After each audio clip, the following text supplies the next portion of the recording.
dads out there, and they absolutely love dancing with new girls.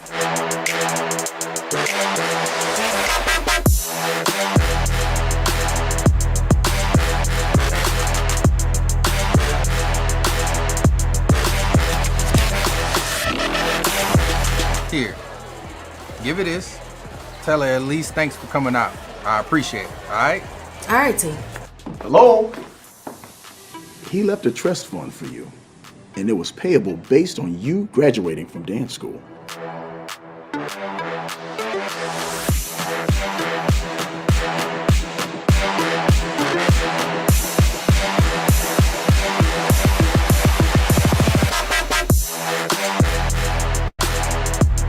If you know something, just tell me, man. I don't want to be out here looking crazy. I would tell you if I knew something. Because it sounds like you know something, cuz. Yo, what? And I'm totally scared to tell T. Well, why are you afraid to tell him? You think he'll have you killed or something?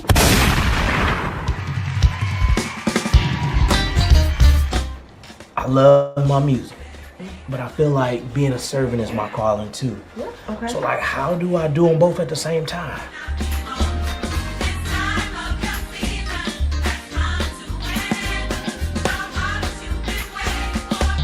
Oh, that man will praise the Lord.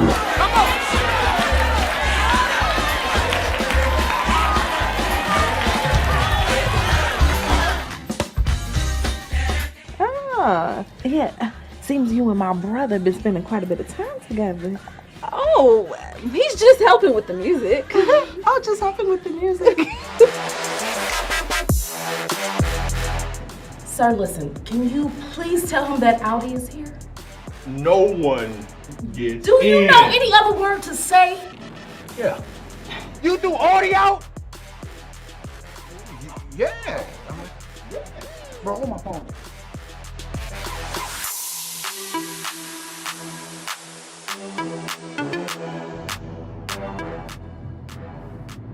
T! What? What do you mean what? You've been acting weird and crazy and fidgeting and... I want you to be my wife.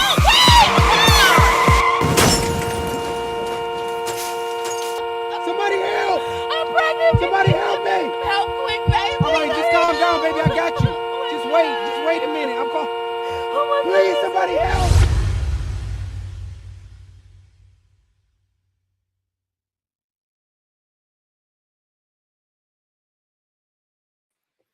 What's up, everybody? This is your boy, Ryan Rutley. This is the day that the Lord has made. Let us rejoice and be glad in it. All right, you want to get around your devices. You want to get around your smart TV. You want to get around everything that you have. If it's your laptop, whatever it is, your phone, I want you to invite a friend, a neighbor, get some popcorn, get some food, whatever you got to do, because tonight's discussion is going to be off the chain. Welcome to Monday Music, Mind of a Minstrel. We're so excited when we do interviews, life stories, we do documents on people that we appreciate when it comes to God, good gospel and Christian music. So please come around your device, come around your tablet, come around your phone, come around your smart television, and watch tonight's episode. I'm going to encourage you all to subscribe to the channel, to Psalms Group TV, and I want you also to share tonight's discussion because we've got some amazing guys that are going to join us tonight, and you are in for a treat. By the way, don't forget to go to hosannathemovie.com. You guys, we're so excited. We have our tour dates. We're going on a 10-city tour. We're going to take this film across the world. We're going into the marketplace. We've got churches. We've got organizations. We have theaters that we've partnered with to take the gospel to the world, man. So we're so excited about that. Please stay tuned as more information is coming for a city near you. Listen, we are not going to prolong time. We're just going to go ahead and dive into the discussion for tonight. So don't forget again to make sure that you share this video tonight. What I want to do is I want to introduce to you guys someone who is a very good friend of mine, a dear friend of mine. He is an entrepreneur to the core, very proud of his work. This guy happens to be an entertainment company and a management company that he operates, and I'm so excited to have here tonight with us. He is the visionary for Keynote Entertainment Group and Management. And I'm thrilled to have him here tonight as he is managing one of the artists that we are going to be talking to tonight. We'll share that in just a moment. We're going to talk to him about who he is, what he's doing, some of the game-changing ideas that this guy have. I'm telling y'all, I'm so proud to see him work. And I'm telling y'all, you want to know him now for free because you're going to have to pay to see them soon. Listen, let's prolong the time. Let's go ahead and dive into the discussion. I want you guys to want to present to some and introduce to others. My boy, Safred Mitchell. What's up, Safred? What's happening, Ryan? Thank you for having Bless me. you. Absolutely. Bless It's a you, joy to have you, man. Listen, I wish I had my claps going. I wish I had like the audience going. Thank you. Thank you. We wish we had the audience going. But we'll just get all y'all on the platform first, man. Thank you so much for being here tonight, man. We're going to definitely give you an opportunity to speak to us in just a few minutes in regards to why we're here tonight. But Fred, why don't you tell the people hello, who you are, and a little bit about yourself. How you doing, everybody? Thank you for having me, Ryan. My name is Safred Mitchell. I am one half of Keynote Entertainment Group and Management, along with my partner, William Lockwood II, also known as DNA Level C, Cleve, to all of his endearing friends. So I am an independent A&R consultant, A&R executive, former A&R executive for a couple of major labels in the music business, and now manager and singer-songwriter and producer as well. So yeah, that's it in a nutshell. Man, I'm loving it. I'm loving it. It's going to get better tonight, man. So, Fred, thank you again for you being on here tonight as well, man. All right, listen, one of the guys that Fred works with happens to be another amazing producer. This dude is bogus, okay? I don't know what y'all say in the South and the East, but here in the Midwest, man, we got terms for everything. I want to introduce to some and present to others the visionary and the producer who is the owner of EJ's Music Group. This guy is so dope. His sound is big. Hey, I want y'all to give a virtual round of applause for my homie, Mr. EJ. What up, though? Yes. Hey. What's going on, man? Ryan? Man, How all you is doing, well. brother? Man, I'm wonderful, man. Thank you for being here tonight, bro. I tell you, man, your music is great. You've done some phenomenal things. And if you're watching tonight, guys, I want y'all to take a peek behind his hat there. You know what I'm saying? If you can see to the right and to the left and directly behind him, he's got some awards that's hanging on his wall there that's much well deserved, man, that you work for. Man, tell us a little bit about yourself, EJ. Really quick. Man, I'm just a old country boy. No, man. Yes, sir. I'm just a songwriter, producer, music minister. Every Sunday I'm on the organ. Sure. Doing what I do. I work in education, so I love the kids. Nice. So it's all ministry to me. And most of all, I'm a worshiper. It is what it is. Sure. And I just love to create music, man. Beautiful music. That's just my heart. It's always been my desire to hear hear sound. And Wow. so if someone sings something to me, I usually can hear it. I'm just blessed, man, and just to be able to be here and be a part of this project, man. And I'm just excited to even be here with you guys, man. This is a great honor, man. Thank you for having me. It's an honor to have you here, man. And it's going to get even better, bro. So we appreciate you. Now, this next producer, singer, songwriter as well, man. All of these guys, y'all, I'm going to say all night that these guys are amazing. And I have no problem sending love and giving flowers to guys while they can hear it, while they can smell them. This next guy is an amazing talent and a gift to the body of Christ. And definitely, I got to give him an extra shout out because he's from Detroit. So I gotta show him love. And then we're gonna come back to EJ. We're gonna go to Walt in a minute and all, but I gotta give this guy some extra love. I gotta give it up for my boy, Mr. Sean. I am Larique. I want to make sure I'm saying that right. Of Species Entertainment, man. This guy is an amazing songwriter, singer, producer, musician, and we want to give some love to Sean. Give it up, y'all, for my boy Sean. What's up, though, Larique? What's going on, Ryan, man? What's going on? Hey, everybody. Thank you. For real. Yes, sir. Absolutely. Thanks for being here tonight. Tell the people a little bit about yourself, bro. Oh, man. Singer, songwriter, producer, as you said, musician, play like over 7, 8 instruments. And then even on the film side, I'm a director and actor and so forth and so on. But you know, a lot of different credits from the Ray J's to the Brandys to the Whitney Houstons, and some on the hip hop side. But one of my credits that I'm really happy about right now, and the reason why we're here is Mr. Jason Rutley. We put together an absolutely phenomenal album that I know will touch the lives of people across the world, not just of a particular religious base, but the way that we did this, literally everyone will find something that they can pull inspiration and message from this project. So man, I'm happy to be producing this alongside EJ and Safred, and man, we really did our thing. Yes, sir. You guys did, and it gets even better. Y'all thought we was done. See, I got 2 more people to bring on tonight, y'all. We got a full room. We got a full house, so y'all keep chiming on in.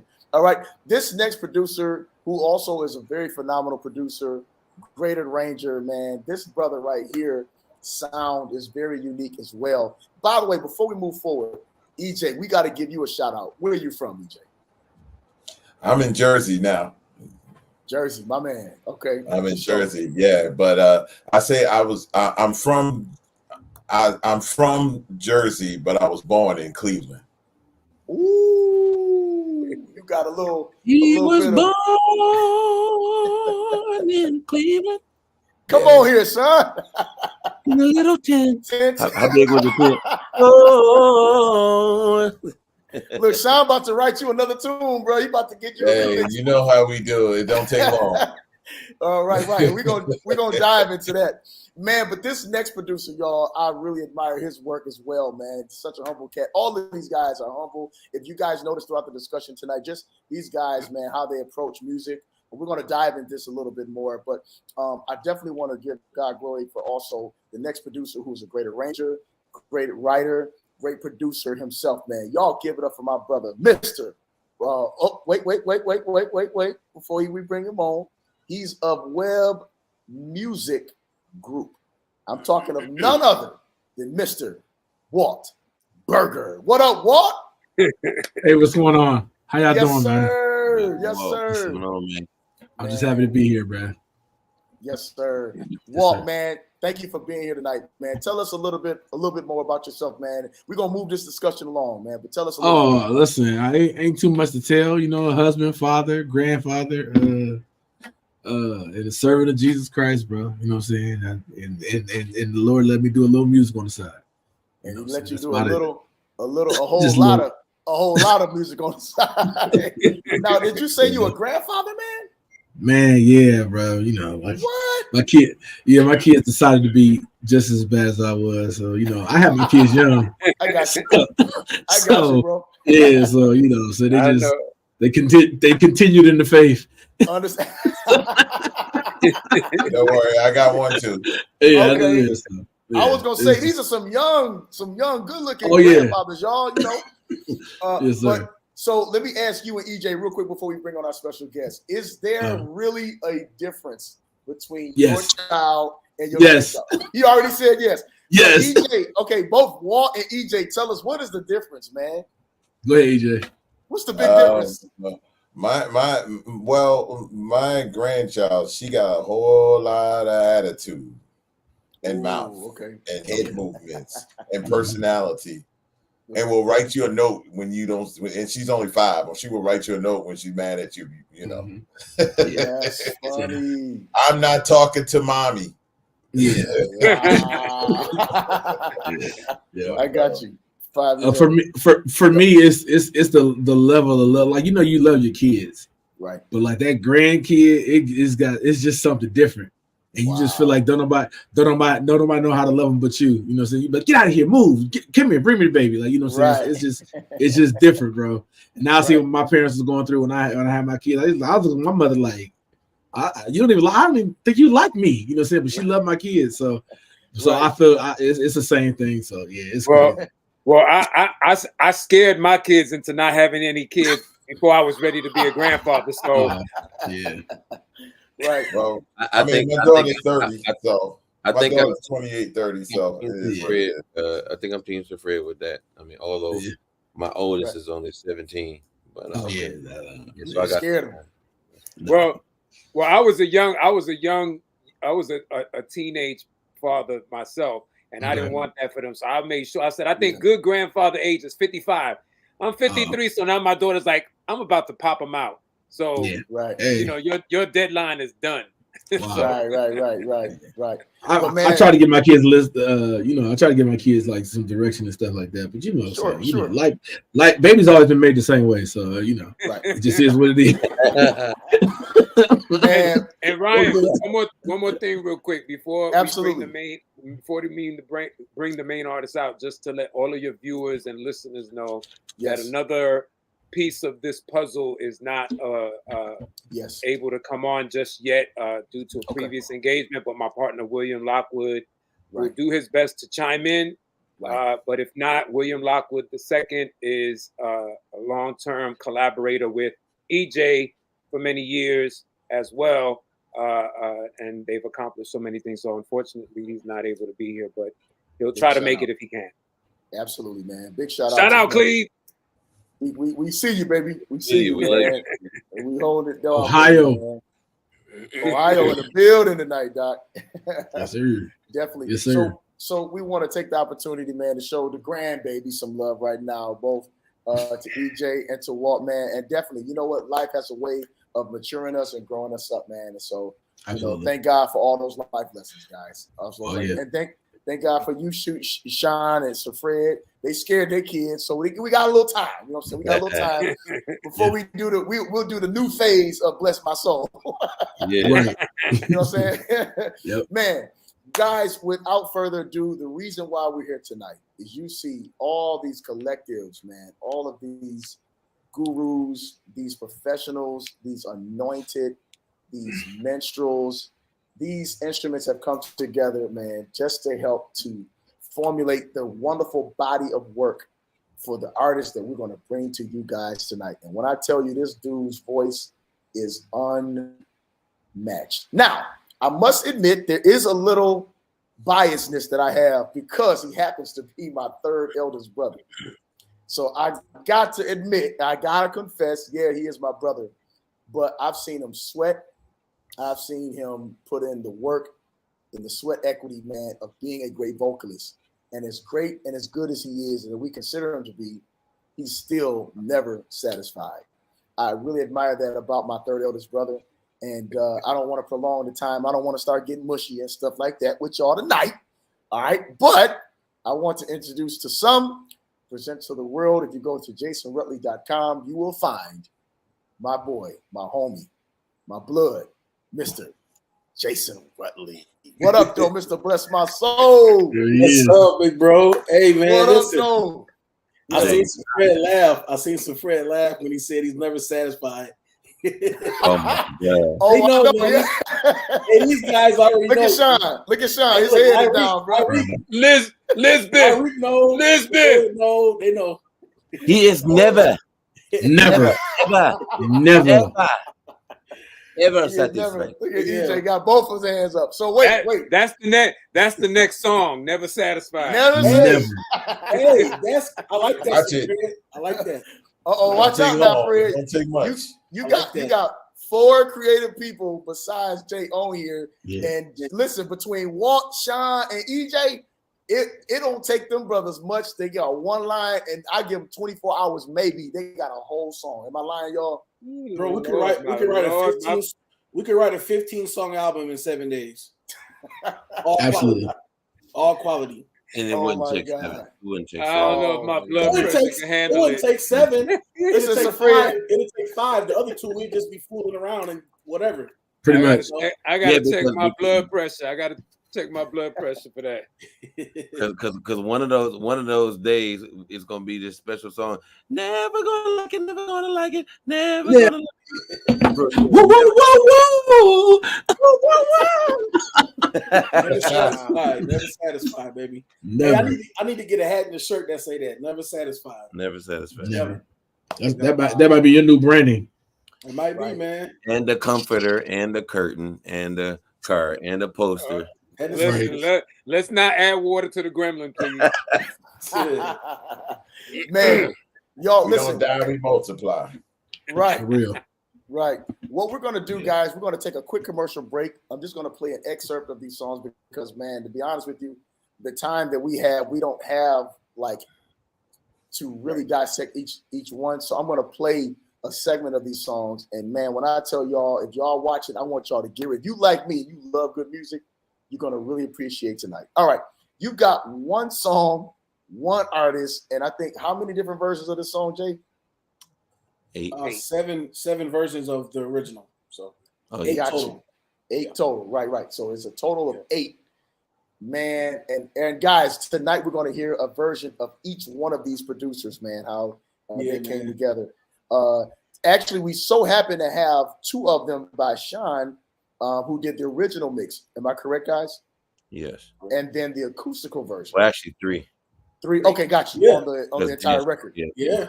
Dancing Souls. Yeah. That's right. Okay, got you. So let's do this, guys. We're going to go to a quick commercial break. We're going to come back and we're going to dissect the production level. And then, Sir Fred, the first question we have for you. Everybody, please stay tuned for your featured presentation. Bless My Soul, the original mix.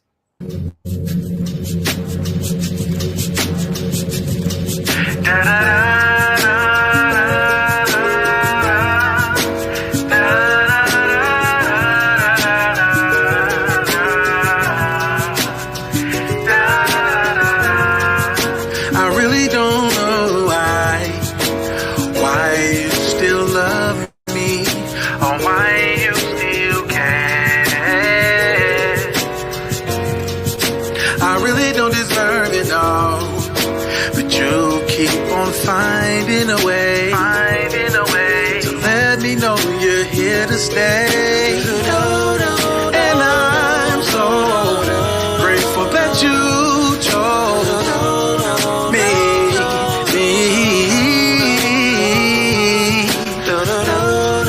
And I owe all of my soul, and I can feel your need.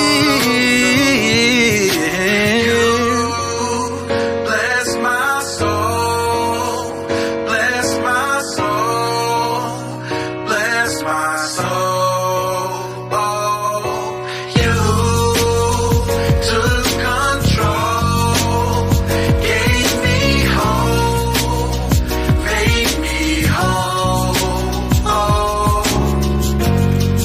your love is unconditional. When I thought that you would give up on me, like others have, but you stayed there, you stayed there, and you promised me that you would never leave. Oh, like others have, but you stayed there, you stayed there, and you promised me that you would never leave. Man, we can't do the whole thing because it will mess up the whole show, bro. Yeah. But that song, big shout out, Jay Rudd and Sean. I am Larique. Yes, sir. Tell us a little bit about that song. Let's start off with you, Sean. What gave you this particular arrangement as the original? How did that come about? So the interesting thing was, we set the session up. He was supposed to come to the session, and at the last minute, the humility of this guy, Jason Rutley, good friend of mine. We've known each other for a while, worked with each other. His humility was just kind of like biting at him that day, and it was just like, "Hey, man, I don't know if I'm ready."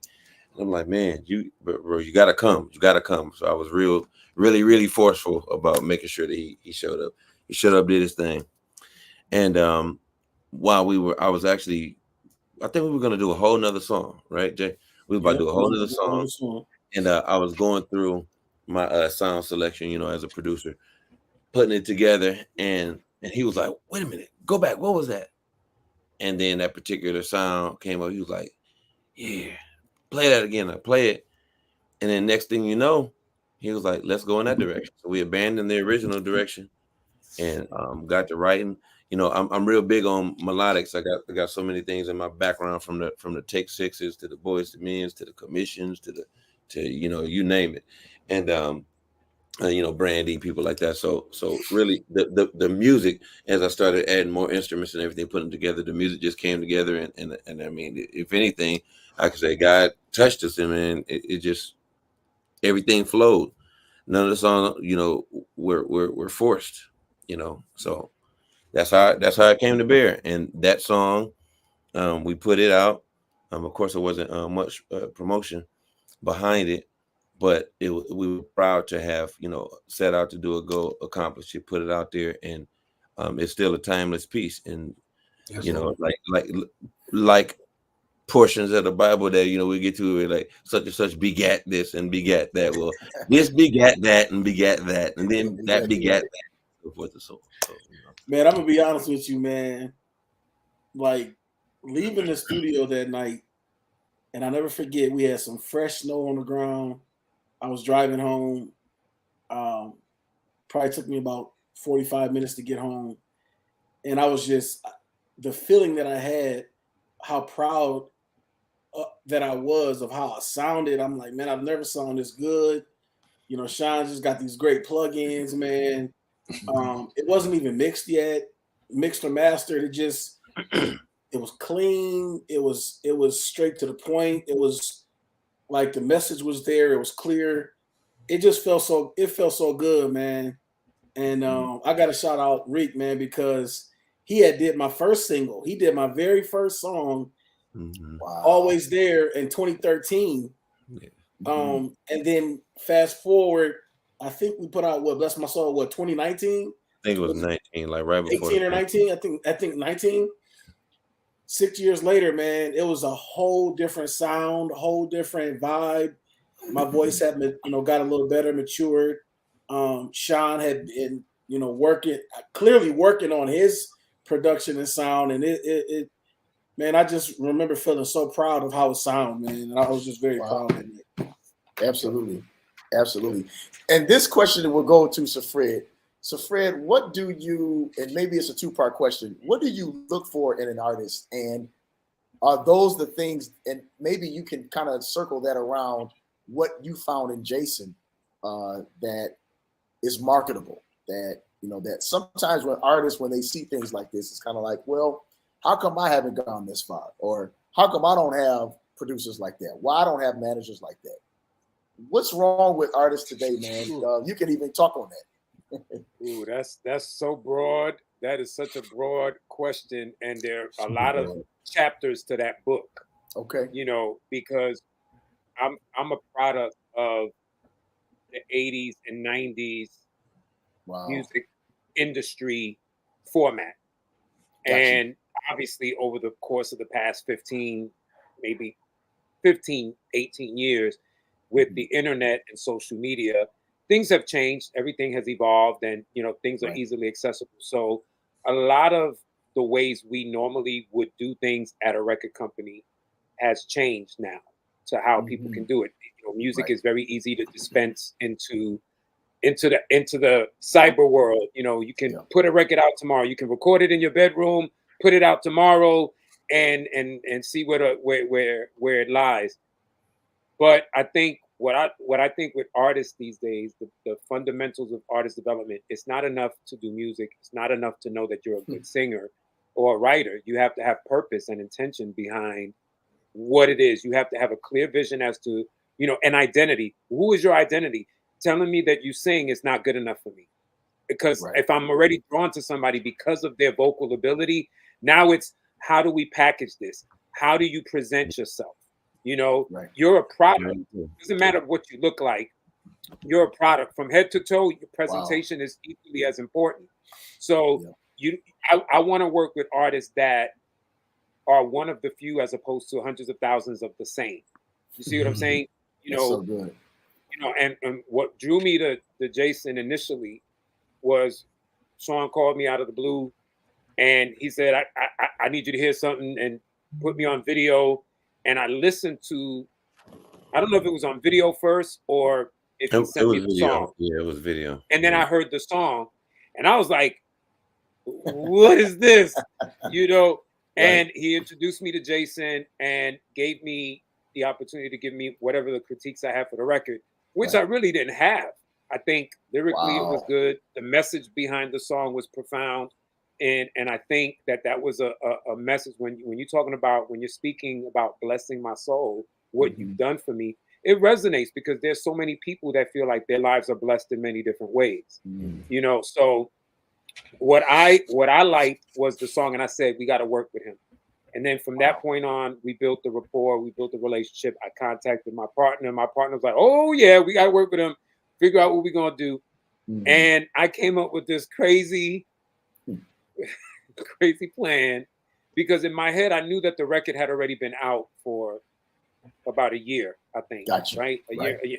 I think when I met Jason, it was already the end of 2019, going into the pandemic time. So the record had been already out. But I knew what the successes are of records that were put out back in the 90s. A lot of them were successful when they come out. If they do well, they're platinum. They're written well, produced well, recorded well, and you can execute the performance well. Not only does the record take legs and take flight, but then everybody wants a part of that. Everybody in the industry wanted a part of a record. And my boy, my partner, my brother EJ knows he's done remixes for artists whose records were big. You know, so I said, I want to be able to do a remix, not just of this record, but let's do a remix EP. And then I wanted to challenge Jason, because nobody was doing remixes like 15, 20 years ago. So nowadays you put a remix out and you just feature somebody, that's the remix. But back then, the melodies were different, the lyrics were different, the production was different, but it was the same title. And I saw the successes of that. So I wanted to challenge Jason because one, he wanted to write more. And I wanted to challenge him to take production that was given to him, because I think at that time he was accustomed to building around his voice and his vocal, but never planting his mind firmly on writing around something that's already been created by another person. So that was my challenge to him as a songwriter. I needed him to grow as a writer. So when I look for an artist, I look for someone that's not just talented, but that's willing to learn what the growth process is going to be, what the visual aesthetic is going to be. You know, how do you evolve? And if you're able to willingly take, you know, the tutelage that's being given to you, you know. And I think over the course of that time is when we started getting everybody involved. I knew I wanted to make it special, and I knew the people that I wanted to help create. I had already been working with Sean for about 6 or 7 years. On records. We've collaborated. I've already worked with Eric on records that he's produced for me, that I've written to. Already worked with my partner. So I already knew they would be the ones that I would want to involve and keep this something special. So that's how that came about. So to answer your question in a long-winded way, I look for artists that are not just good at the craft, that want to evolve and excel and create something new and innovative. Because it's not enough to do music. It's about building your brand. It's about understanding who you are as an artist, what your mission is. In this particular case, being that it's inspirational and gospel and soulful, you know, what's your mission? Who's your audience? Who do you want to reach? You know what I mean? What's your purpose in that? And what's your clear intention in that? You know, and take your time to learn it, because if you thrust yourself forward too quickly, you can hit a speed bump, you can trip and fall, you know, all of those things. And I'd rather have somebody as the most prepared as they can be, so that way it can be easier for them to navigate that road. You know, so that's how what I look for in an artist, and how this ended up coming about to work on this project. Man, genius work. Listen, we're going to take another quick commercial break. We're going to go to the waltz, step, groove, and step and groove. The step and groove. Excuse me. Forgive me for saying it. So what I say? Step groove. It's all right. It's all right. It's all right. I know you went to public school. It's fine. Wow. Who said that? Wait, hold on. Hold on. Was that Walt or was that Sean? Who said that? That was Walt. Walt got me. Walt finally got me, boy. We gonna put him on mute. We gonna put him on mute. Right. Listen, y'all, we're gonna take a quick commercial break, and we're gonna listen to the Walt's Step in Groove remix of "Blessed My Soul." And Murder right. Check this out, y'all. We'll be right back. He's gonna love it. I'm trying to tell you. He's gonna love it. What up, bro? Hey, Jay, I got something for you, bro. For real? Oh, yeah. Bad. Something to step to. Let's go.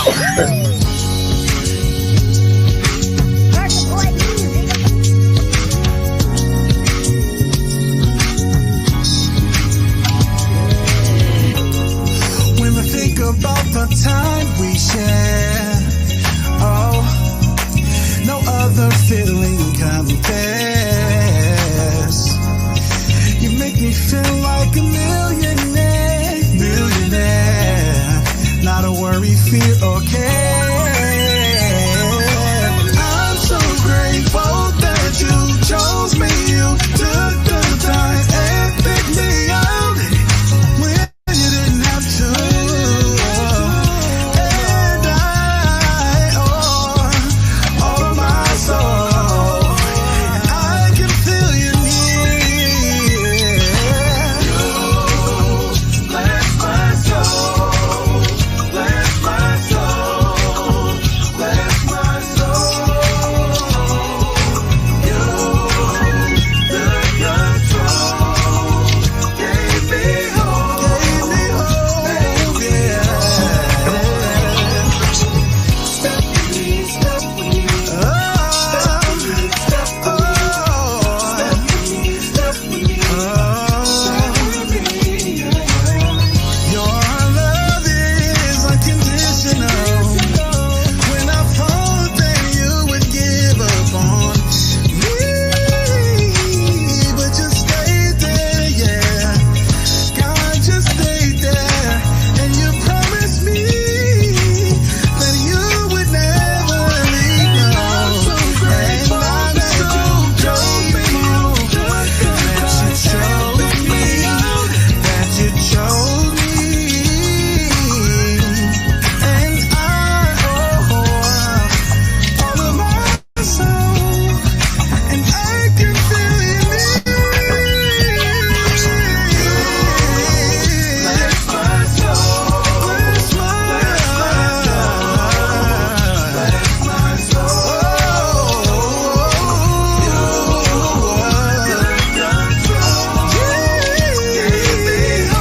Give me hope. You bless my soul. Oh, you bless my soul. Oh, you bless my soul. Oh, you bless my soul.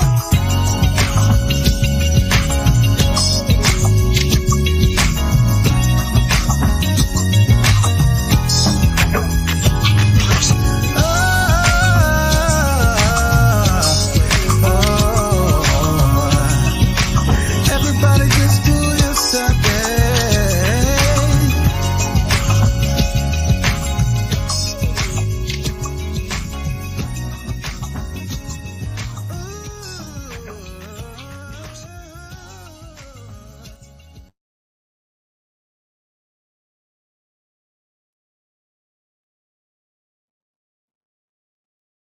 You must unmute.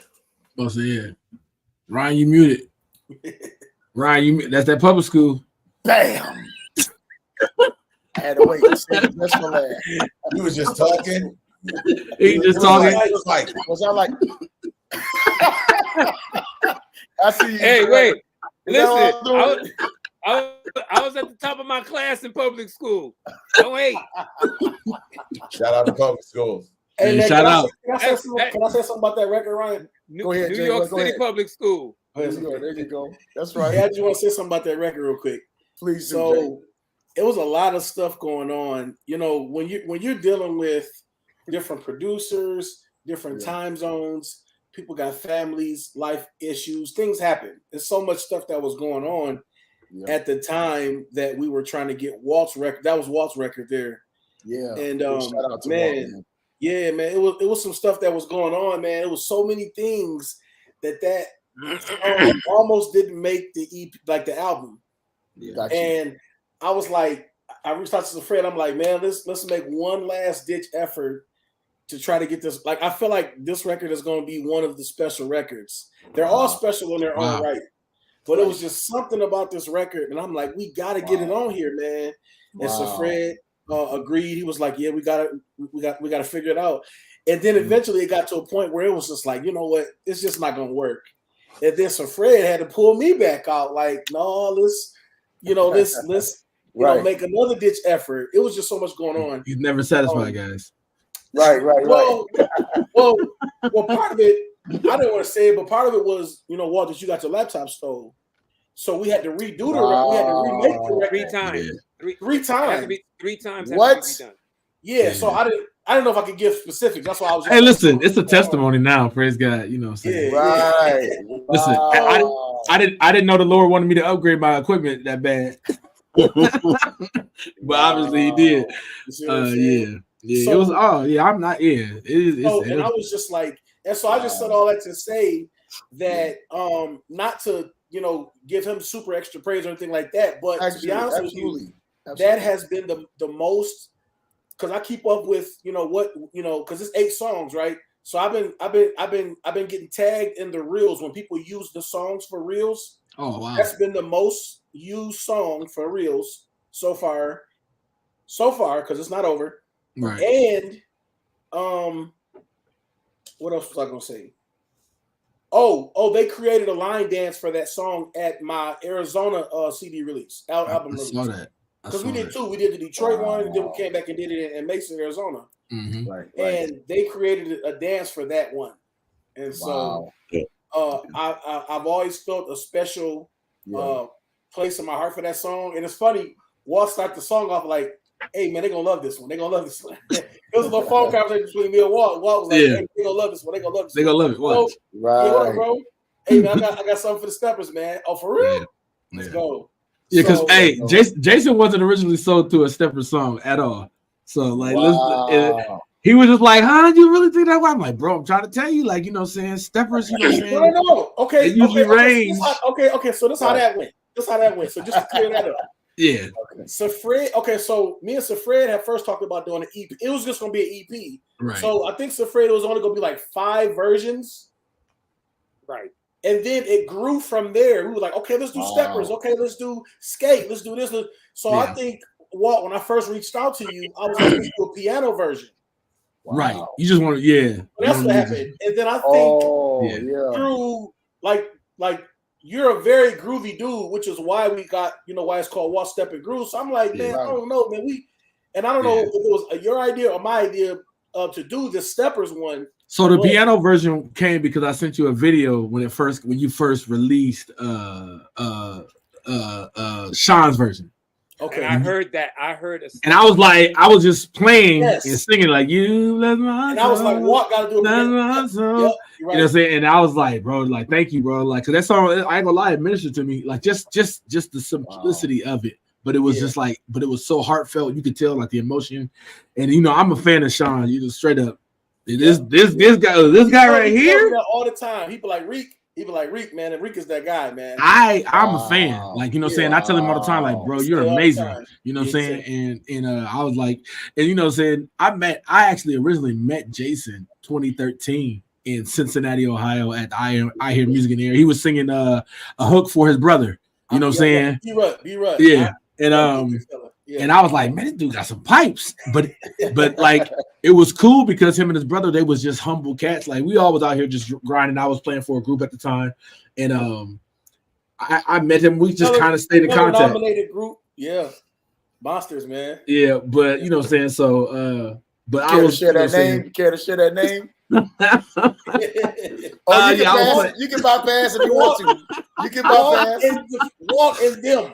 No, it was It was a group called Men of God's Heart. Oh, bro. Yeah. What? Yeah. Yeah. I was one of the producers for the record. We got Stella nominated. And But so I met that's when I met the Rutleys. And me and Jason pretty much we stayed in contact. It wasn't even on music. We talked about sports. That's all. Everybody knows Jason. Sneakers. They know he's a sneakers. Ultimate sneakerhead. He got 965 pair. I do. You know, I do. Yeah, I got a problem. Side of the house. You know, I don't know what he got in his garage. Yeah. I got something hidden behind the piano too. You know what I'm saying? Right. But nah. So like we was doing that, but when he put out the Bless My Soul, I just sent him that piano version. And he hit me back like, "Bro, I think I want you to do a piano version." I'm like, "Okay." But then when I was like, "Man, I don't want to do just like piano version," like you know what I'm saying? Like, and you know what's funny? It's too simple. With the piano version, we were just gonna do the original lyrics, right? Which start off. How do it start off? I don't even remember. I really don't know why. Why you flex on me like that? I was singing it regular. You did a little trill. Actually, Walt, when you sent me the stems, because see, Walt, man, he's very professional. When he sings how he wants it, and he's singing it. I'm like, that's you on it.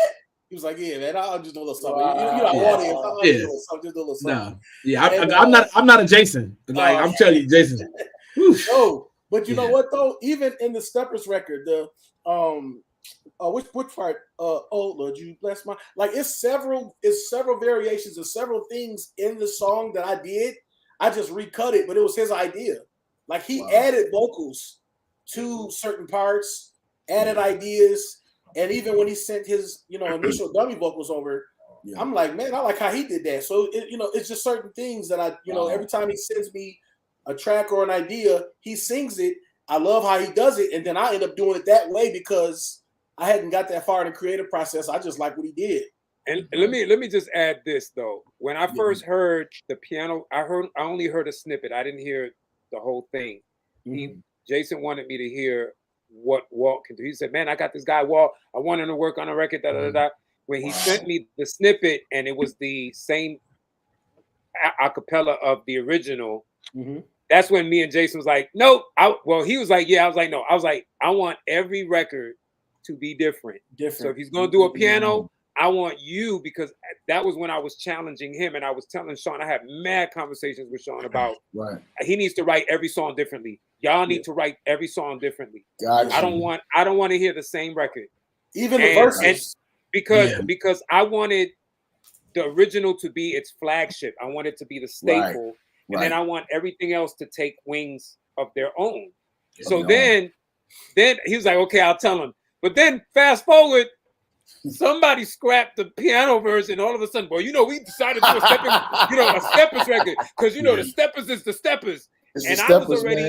And I was already insistent. I was like, well, I ain't hearing nothing from him, but if you're gonna go step, you gotta go. You gotta go step. I want some Charlie Wilson. I want some R. Kelly. I want some. I want to hear I want to see grandparents, uncles, aunts. People. Mission accomplished. Mission accomplished. And when I heard that, I was really impressed. But I think what was more impressive to me was when we were starting the mixing process, and his laptop got stolen. He couldn't send me the session. But he's like, I had a one-on-one. He's like, so I can just replay everything. I got it, I got it, And he replayed everything. And to be quite honest, what he replayed was better than what he initially did originally. Wow. Yeah. I appreciate. I just appreciate. Like I told Jason, I was like, man, I appreciate the opportunity, and I really respect EJ, Sean. I respect these guys so much, so it's like I was just like, hey, listen, if because there's many conversations I had with Jason, like, well, listen, bro, I'll just catch you on the next one, man. It's cool, you know what I'm saying? And Jason was like, nah, bro, we gonna get you on there. I'm looking like, well, y'all all went out to LA without me, it's cool, but it was like, I was like, man, you know what I'm saying? So when they stole the laptop, bro, I was so devastated because of the fact that I was like, man, I I had just sent a version that Jason would actually agree to, because like any other song, he's like, "Hey man, them claps is too. Hey man, you know, what I'm saying you got to whistle in there a little bit, man. Listen, that's such and such. And this is he's like, I think that bongo is out of tune on that. You know what I'm saying? You know what I'm saying? Like, it's like everything. Like when I say Jason is meticulous about a sound, and it's one thing I hate, and it's one thing I love. It's like it's the cancer and the cure. Like it's one of those things you just like. Okay, I'll be on the phone with him like, okay, like you know what I'm saying? Ridiculousness. I got you, bro. Yeah, I got you. So then when I talked to Safred was like, he was like, well, I'm like, man, they stole it, they stole my laptop. I was like, I'm probably gonna buy another one probably in a couple of weeks, whatever, you know what I'm saying? So he was like, well, I don't know what we're gonna do. I said, well, listen, I still got a computer at home, so I can replay everything. I said, just send me the vocals that he did in LA. And he sent me the vocals, and I was like, "All right, listen, we're gonna hit it again." And it definitely turned out better than what it was. You know what I'm saying? Once I got the claps in the right decibel level, Jason was satisfied. We fought about them claps for about 3 weeks. I think what was more important to me was completing a record that everybody was satisfied with, because we had target dates. We had release dates that we talked about. We wanted it this month. We wanted it that month. We wanted it this. And it just, but it kept evolving. It kept evolving because Eric came on and did one record, but then Eric came up with a whole bunch of stuff. And so that process delayed things. Sean came up with 2 other ones. So while initially we may have wanted that, I would have preferred it to come out finally when everybody was completely satisfied with the project, than to prematurely just say, I'm just gonna put this out there because I need to put something out. I don't want that. I don't want it rushed. Right. You know what I'm saying? Because and he and Will were they were solid on that. They were like, not just putting the record out. You know, they were willing to do whatever. Ultimately, whatever I wanted to do, but at the same time, like, hey, like we got to do it right. I'm gonna say it like this, man. Jason, I'm gonna ask you a question. Jason, how many mixed versions are there of Bless My Soul? Oh my God! You said how many? No, I'm talking about. I'm sorry, of Walt Step and Groove. How many mixes did I send you? Matter of fact, I might ask Safred. He would know the actual final number. Well, wait a minute. I don't know the full because I only got what Jason sent me. So whatever you sent him, I didn't get up because I was still on mix number 3, and next thing you know, I hear 48. And the opinions of those that are being shared are not of Ryan Rutley. These are them. Listen, hold on. About how many 40 something, 30 something? Look at Sean. I think we stopped at 47. Mix 47. And I only got 3. Mix 47. Me too. 47 mixes, bro. Jason, I don't. But see, Jason, I talk to Will. DJ, he like need more hi hat. No, I need less hi hat. Right. Hey, I need more shaker. Hey, listen. No, I need less shaker. Listen to the point where hey, I'm like Fred. I got mix 3. Next thing you know, it said mix 43. So I don't know what. Listen. Right. Hey, open up that email address. Open the email address, Doc. Open the email address, Doc.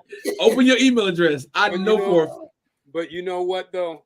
I think with all of that being said, and going through a pandemic, our true test of patience came within the past 2 years.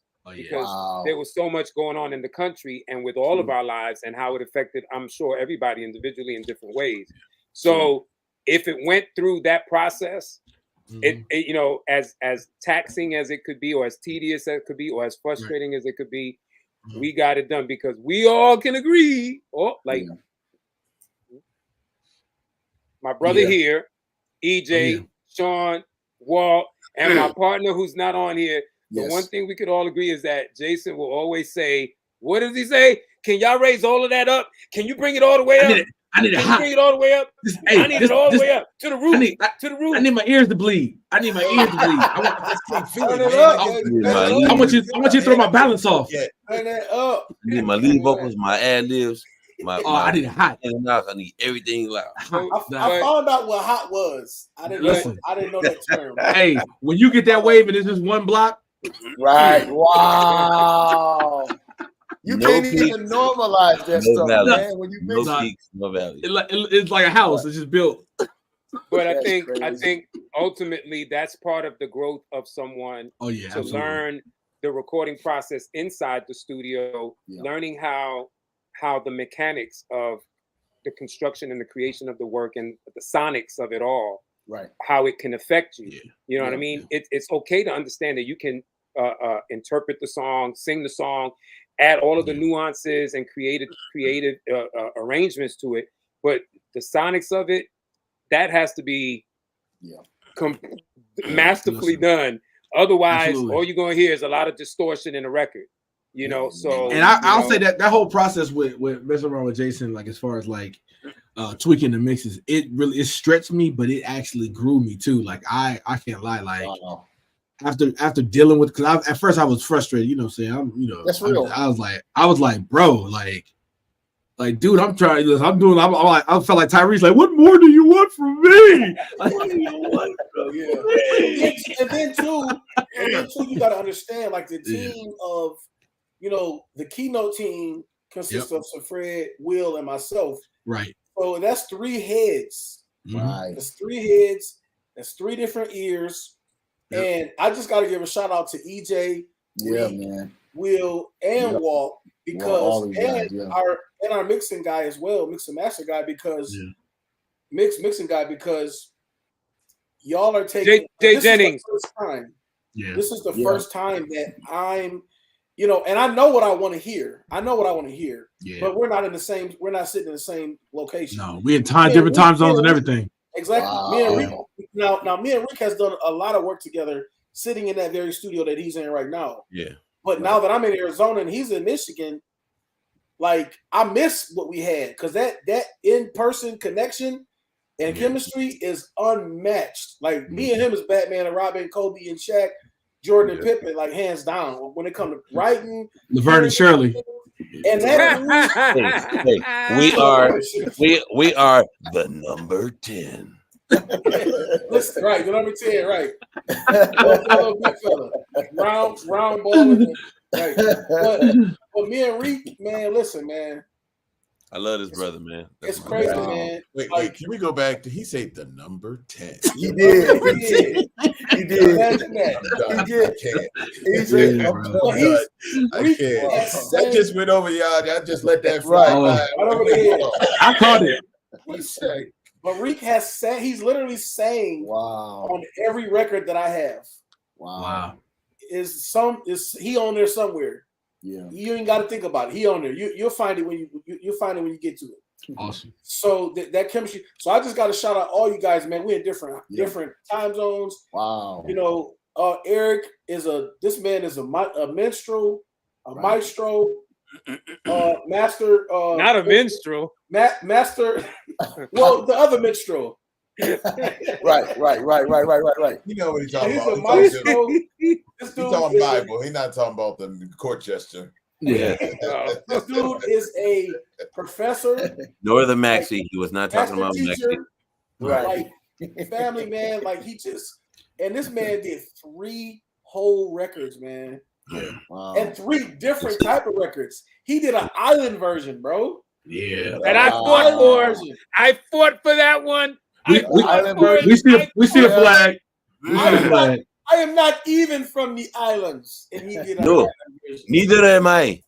But you did your good Wyclef though. I had to tell you. When you look, I said, okay, yeah. You did your good Wyclef, man.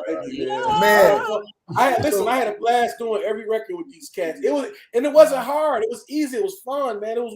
It was just hanging out. We were just doing it. Right. Man, listen, before we even take this to another level tonight with the production, we've got to take the time to listen to the score mix, y'all. This one right here. Woo! This one is Get your produced Kleenex by out. Get your Kleenex EJ. out. Yeah. Get your EJ, handkerchiefs out. you put your foot on this one, y'all. We'll be right back, y'all, after this commercial, man. But check out the score mix of Bless My song.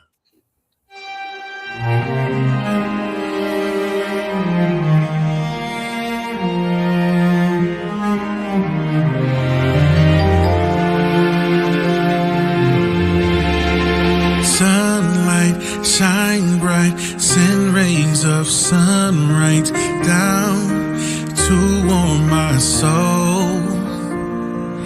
Inclement weather can't stop me, your shelter from rain. You keep me from cold, you bless my soul. You make me whole. You gave me hope. You bless my soul.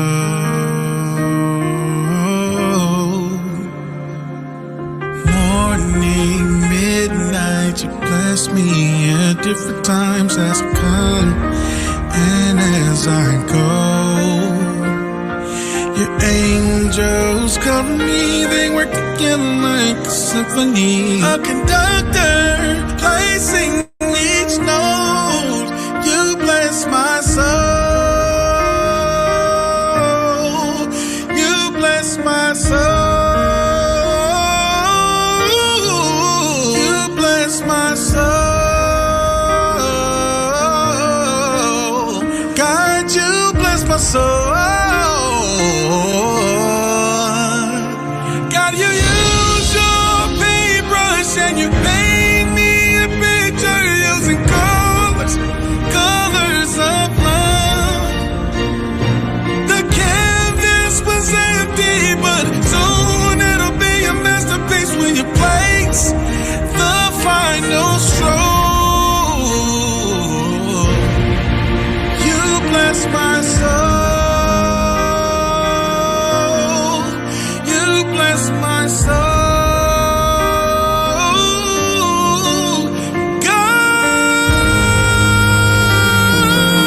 God. Oh, God. God. God, you bless my soul. You want my soul. You bless my soul. Only you can bless my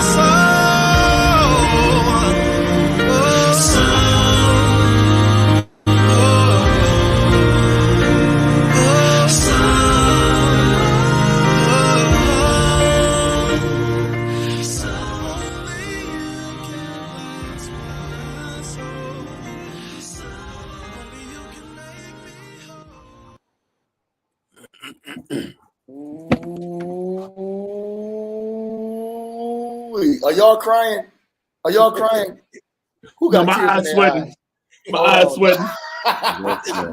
That song is insane.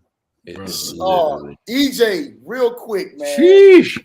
Dude, Yeah, you man. gotta tell us. You got big shout out to you, EJ. Sure.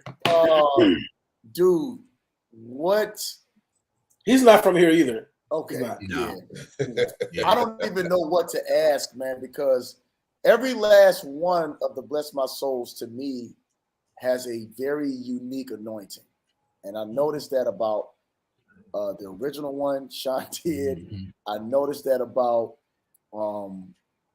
Walt's step and grooving. And then this one here is like, man, it's like, I don't even know if that was, so you know how both Sean and Walt had a story to theirs. And it was kind of like both of their versions were not the original way they were supposed to approach it. Right. I don't know if that's your testimony. EJ, chime in, man. What gave you this version, man? Well, Jason is always posting clips on social media of him leading worship at church. And, you know, I'm a worship leader, MD. Yeah. That's what I'd rather be doing. Right. And so I sometimes, and Sean, he could attest to this, and walk to. Sometimes you just come in and sit down. Yeah. And that's exactly what happened. I literally came in. It was a Sunday. I had come home from church. I had my church nap, after eating. Thank you, Jesus. Thank you, Jesus. Hallelujah. I had that church nap. And so I just sat down to the piano because I do that. And music is expression. When I'm sad, I sit down. Yeah. When I'm happy, I sit down. When I'm feeling kind of frustrated, I sit down. Wow. And so I literally, this is God's honest truth, I literally sat down and started playing the whole song. Wow. And then I sent it to Jay, and he was like, man, what the? And no, so he said, "What the?" And he's like, no, I ain't cussing." Hey, I know you was Baptist. I did that part. Oh, okay. That part. Right. But yeah, so I felt like he should do something something different from everything else. But I was inspired by the guitar version that they had done, and it was pure. Wow. So pure. And so when he said we wanted, so Fred had called me and was like, we want to do a piano version. And when I sat down, I just said, well, let me just think worship. I wasn't thinking the melody of the song. Yeah. That's why it doesn't sound like the other songs. It doesn't different chords. It was just, I just sat down and started playing some worship songs. And when they got in the studio. Oh, yeah, it was, yeah. When I heard that, I listened to it once and I said, this is smash. EJ, what's crazy is the heart of worship that you have and that you do on a regular basis. It tapped in. So you, current worship leader, Jason, current worship leader, and things like that. Me at my origin comes from church and worship. And so when we were sitting down and writing this record, although I hadn't done anything like that in years, it tapped into a familiarity that took me back to my Genesis. Wow. It messed him up, man. Was I not in tears, bro? Bro, that dude stopped the session like 3 times, bro. And like just literally, like he had something in his hand. One time he just dropped it. Like he messed him up. He just messed him up. Wow. I have to commend y'all on writing that song too. Lyrically, that song is and I think you know what? It flowed, bro. Woo! It flowed from like the art to the mic. I think when you think about the story, every song, if you think about a movie, that's why I call it Bless My Score. When you think about a movie, they take you on a journey of a story. Yeah. And the way they wrote it like a story, and we can all, it doesn't matter where you are, you can find a moment where you say, wow, God, you used your paintbrush. Yeah, on the canvas in me. Bro. You took an empty canvas and said, let there be. And here I am. And here I am. No matter where you are, what you've done in your life, good, bad, or indifferent, we all can say, wow, God did something incredible in me. And so it touches, that's that familiar nerve where you're feeling, you look back and say, everything I got, everything in here, everything where you guys are is because he blessed us. Right. That's it. Wow. And because the lyrics were so profound, and then when we got to the vamp, it was just, and honestly, that's not live strings, that's me on the keyboard. So it's not live strings. Wow. I didn't know that. Yeah, that's me. This moment, I didn't know. You should have never told him that. Hey, it's so much emotion in that song. It is. Because the first time I heard it was at the actual album release, and I was up in there, and my eyes got to sweating again. I was like, I can't be out here in Detroit crying like this. I don't want nobody trying to try me in the parking lot. Like, man, he was in there crying, bro. You was the one that cried, wasn't he? Right. He the cry baby. Let's get him. Yeah, let's get him right. I was like, man, this song is incredible. And it was fresh, so they definitely could have got him. Probably had on a nice chain. He had on some nice J's and some jeans. Hey, me and Lyric, we talked about it too. Listen, they can try it if they want, Doc. Right. Hey. That's right. I mean, you don't know what I got. You don't know. I might just say, Go to the upper room, Doc. Upper room. That's it. But I'm telling you, Brian, and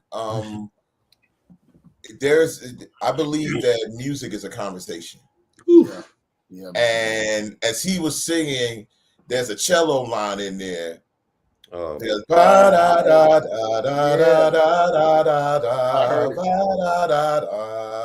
that was the first thing I put in there. Wow. And I was going to send that out to live players and have them play it. And then I just couldn't do it. It wasn't working. And I was just like, I'll just do it myself. And with Jason singing and the cello singing with him. Oh man. It was like it was like a duet, you know. And I mean, God be glory, man. You know, I just pray that people, when they hear it, that no matter where they are, that they would be blessed, man. And so I'm just happy about just having an opportunity to just do what we do every Sunday. This is what we do. That's a Grammy. That's a stellar. Yeah, man. The only way all of them. They don't hear it. If they don't hear it, then maybe. But they hear it. I think things about that record. Just to say real quick, a couple things about that record. Number one, a lot of them came to me that night and said, "Man, that score one, that's the one." People were telling me this. Now, to piggyback off what Fred and Cleve, this is one of the things, and the reason the record came together the way it did is because of me and Rick's chemistry, and because of Cleve and Fred pushing me to write to tracks. This was Eric did this, EJ did this. As he said, he took his nap. He took his holy blessed nap. Woo! Thank you, Lord. Woke up from the slumber of the Lord. Played that thing, and me and Reek, man. Listen, bro. I'm not used to writing to other people's music. Wow. My style has always been, I come in there and I tell Reek, "Hey, Reek, this is what I'm hearing." So we'll start with the track. We'll start with the music, and then we'll we'll sing on it.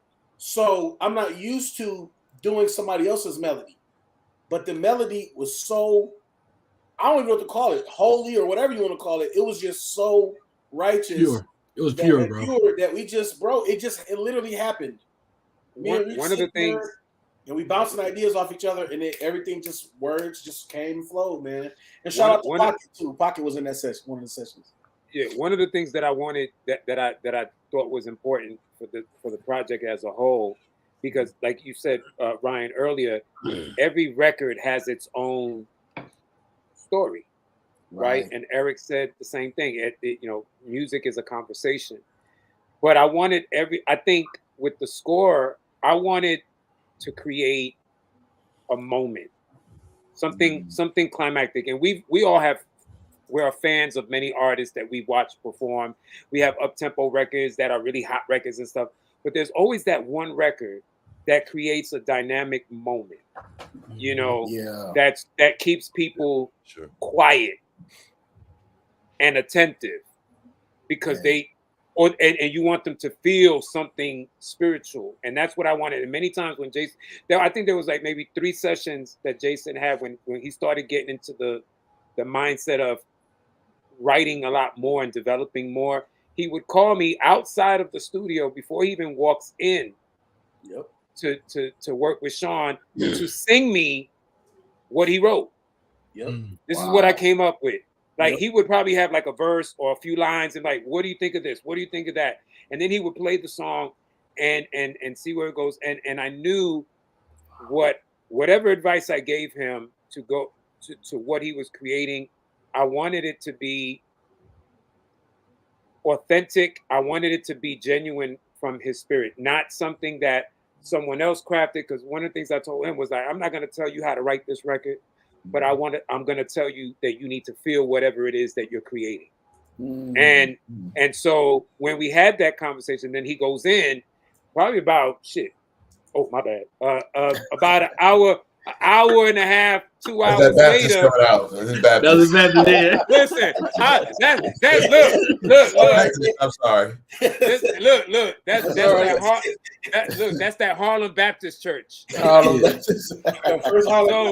So I would get a call a few hours after that initial in car conversation, and then Sean would video call me. He'd be like, "Man, you better hold on to your hair. You better hold on to that cap. You better hold on. You ain't ready for this. You ain't ready for this." And then the minute they hit ready, I'm like, yeah. But then I'm like, wow. When I heard that, bless my score on the phone, I already knew when Eric was going to hit. When I send it to him, he's going to be like, "Holy crap," you know.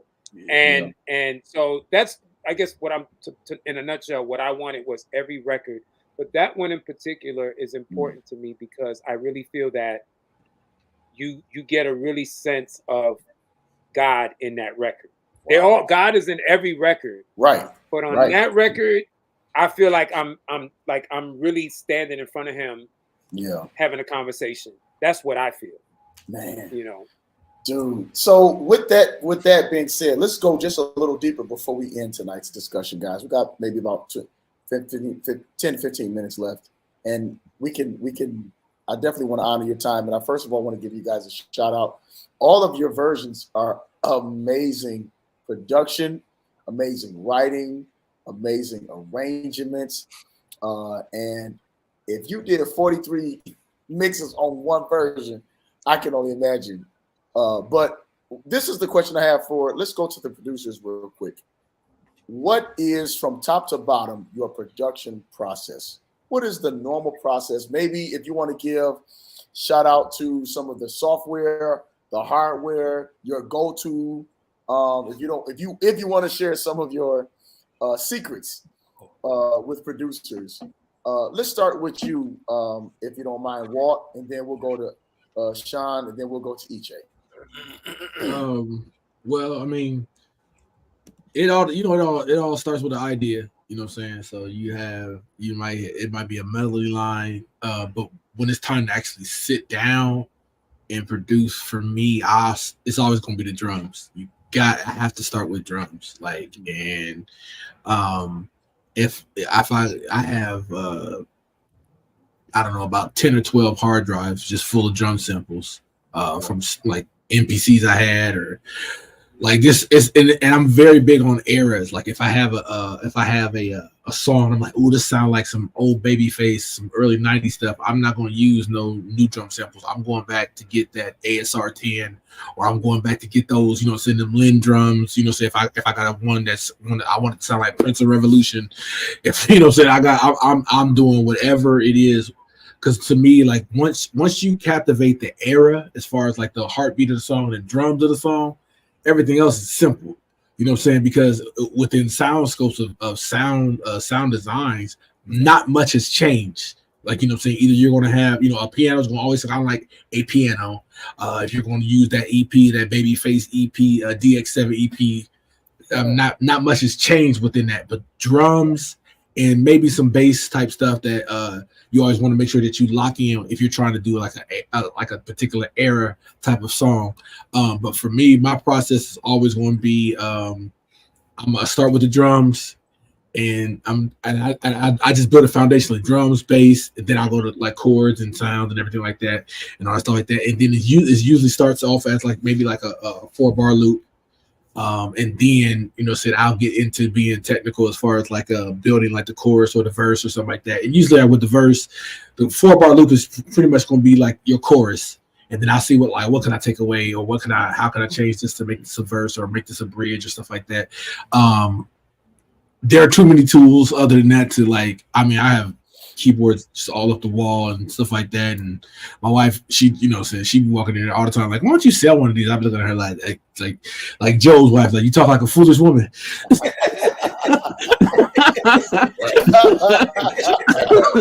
She was like, when the last time you turned this one on? I'm like, don't even worry about that. Like, you know what I'm saying? Like, when the last time you wore a pair of shoes over there? But it's just from your Rolands to your Yamahas and Nords and all kinds of other stuff. I just try to make sure, and a lot of times, as far as especially in gospel music, I will say, gospel music has so many subgenres.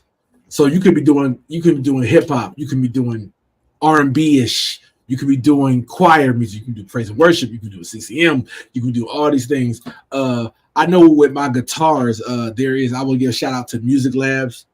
Their real guitar plug-in has saved my grits many times.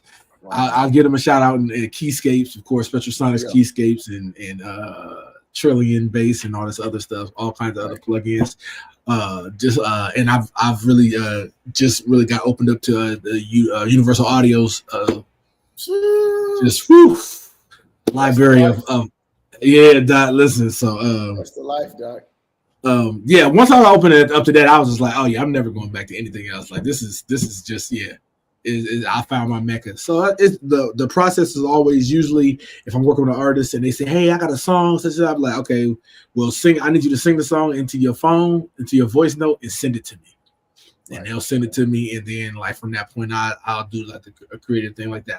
I usually do not like people around when I'm producing or creating music. Closed session. Yeah. I don't. I'll be like, send it to me, and then I'll do what I do, and then I'll send it back to you. And everybody except for Jason, it'd be like, oh, that's great. Jason would be like, is that a tuba in there? Right. That piano sounds like an accordion. Yeah, it's like exactly. Hey, Sean knows I love horns, man. Sean, man, what you called me that one time, man? He said, I got a track for you, horny. Listen. I love horns, man. Yeah. I got a track for you, horny. Hey, man. Yeah.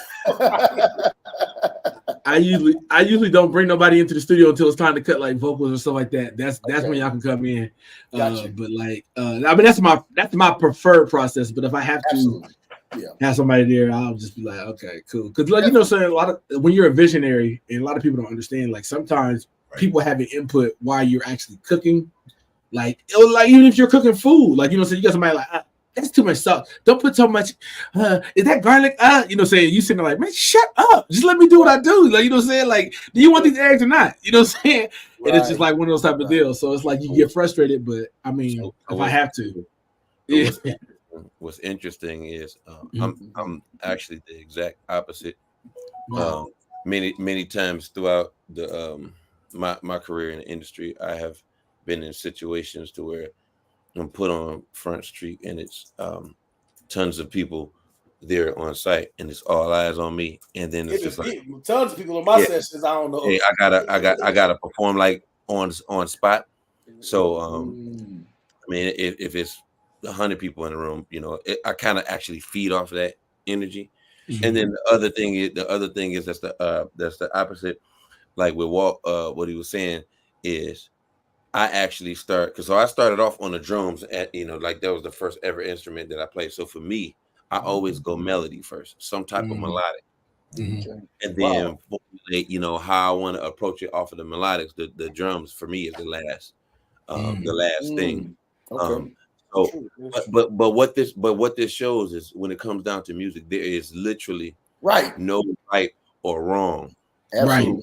Music is a language. And so just like, if someone comes up and speaks Cantonese and then someone, next to them, they're speaking Swahili, there are both languages. They may or may not understand or have their own way, but it is still a language.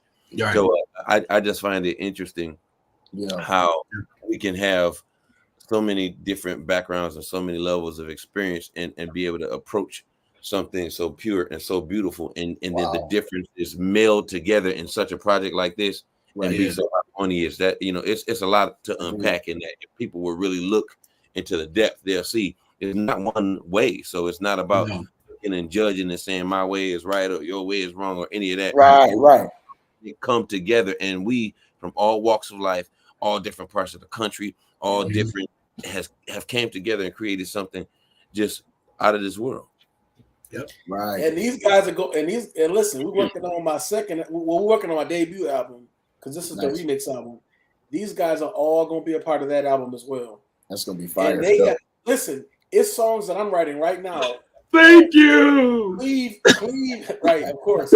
Cleve, Fred's partner, so they both manage me, right? Right. But Cleve produces me as well. Wow. So that's something I don't think that we made clear. I don't know if we made that very clear tonight. He's half manager, half producer, and he's probably doing he's probably producing something which is So like he's a man-ducer. right. Hey, but wait a minute. Let's be clear now. I may not be a musician by profession, but I do produce. You definitely do. Listen, He definitely does. So I'm a man-ducer too. Yeah. You are a man-ducer. You got two Medusa. Fred is the Puerto Rican Diddy on the good side. Wow. Oh, no. Hey, hold no.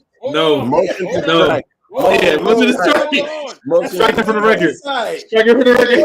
Parties. I told the parties. No. That should be stricken. See my face? My face says it all. Disregard. The jury My face will says it all. disregard. Look at that. His face says it all. It shall be stricken from the record. Oh, Hey, no. Oh, you're not gonna live this one down for about a good month. Yeah.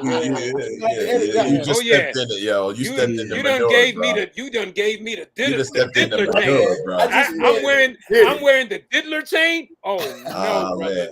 No. But let me just say this. Diddy. I'm a little different with my process. I mean it like that. I'm a little different with my process. I'm similar to Larik, whereas that I'm a melody guy. For years and years, Cleve and I, those records, he's on all of those. We work together, a production company out of Cleveland. When I say I was born in Cleveland, he was the drums and I was the keys. So literally, it was like that. And for me, if someone sings a melody, it's weird. I'm like backwards. Like I hear the song at the end from somebody singing something to me. Right. That's good. So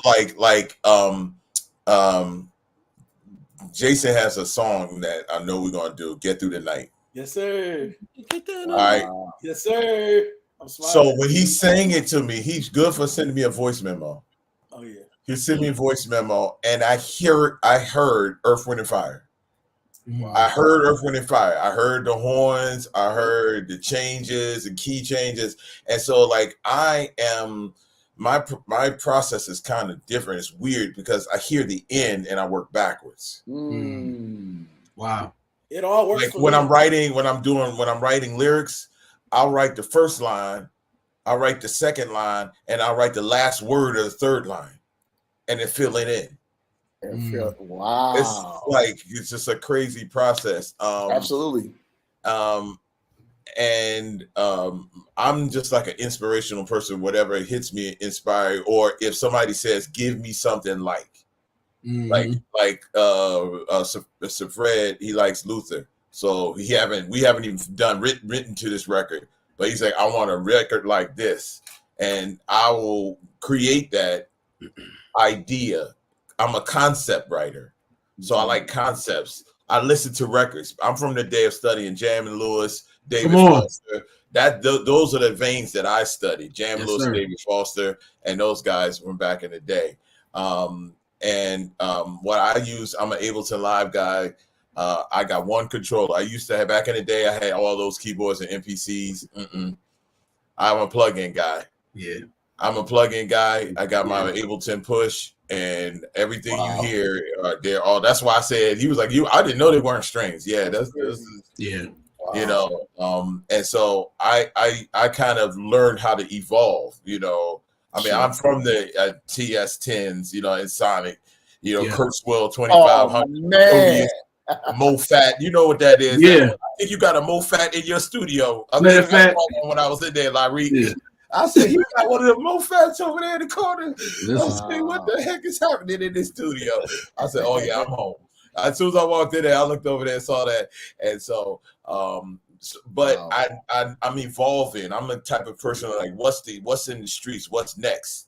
Now with technology, now you can create background vocals with AI. Like I literally did a song and I did all the vocal backgrounds myself, and it sounded like I had Crystal Lewis, Crystal Waters, and I had like all these white people singing, Justin Bieber singing in backgrounds because of how I did it. So now the game has changed, and I encourage producers find out now, use the technology to assist you, not to do it for you. There you go. That's the key. Most of the people, they use the system. Like I literally, I do things when I'm writing called the word wall. If we're writing a song about, loneliness, write every word that could be associated, even if it don't make sense. Yep. Even if it's not connected. And as you start to write those words and you see them on like a word wall, I'm a school, I work in school. Yeah. So when you build that word wall, it's a crazy concept. All of a sudden, you start seeing dots connected. You're like, oh, shit. I would have never thought of those words together, but because I see them all, and you'd be random, and so the process, I'm learning new and different ways of doing things. Go ahead, Sean. Hey, look, so I was going to say it once again, how I said on the production side, me and Walt was the opposite. It's crazy what I've been doing literally my whole career. And when I went to LA, one of the things I picked up when I was out there, I had been doing this particular thing my whole career, but I heard them voice it in the way in LA that it just gravitated to me. And the phrase that they used was God's radio. Means that when the music was on, literally the first few things that jumped into my mind, get those out and harness those, because my mind didn't, it literally coming from God's radio, because it couldn't have came from me. It's the first thing that came to my mind. I didn't get a chance to put my process it. Yep. To process it. So I pull from a pure pool of stuff that boom, and I'm just conditioned to do it. And I harness that stuff, and I literally go back and be like, dang, man, that was crazy. So it's but the word, that's an awesome concept. Yeah. And also, but you see how again we're back to language and styles. It's no wrong style. I love it. And I love that, because I do that also. I do God's radio. God's radio is prophetic worship. It's prophetic. We used to sit down pre-service. Absolutely. Like I used to be in church, it be over, and I would still be playing. They would leave me and turn the lights off, and I would still be in there just playing like "Bless My Soul" chords kind of thing. And they would just literally. This has happened to me. Service would be over, and they would leave, and I would just be in the zone, and I would just be playing for another hour by myself in the temple. Wow! And so those inspiring moments, and I think one of the things during this process, we had done a lot of changing. We never got comfortable. Like it was like it's almost there, but we gotta go back. We gotta go back. It's almost there, but And even at the final, Jason calling me like, "Hey man, what you think about track number 3?" I felt like, I don't know, man. I was like, "Hey man, we can't do nothing about it now. It's done, man. We going to the next thing. Let's go. Let's do it." Right. But I just love the process of creativity. I love that. And and when you say God's radio, it says this to me: we are more like God when we're being creative, because He is the creator. Absolutely. That's why that zone, when we're taking the abstract and making it tangible. That's why, Walt, I know what you're saying. I don't like nobody talking to me, because I'm trying to hear something. Yep.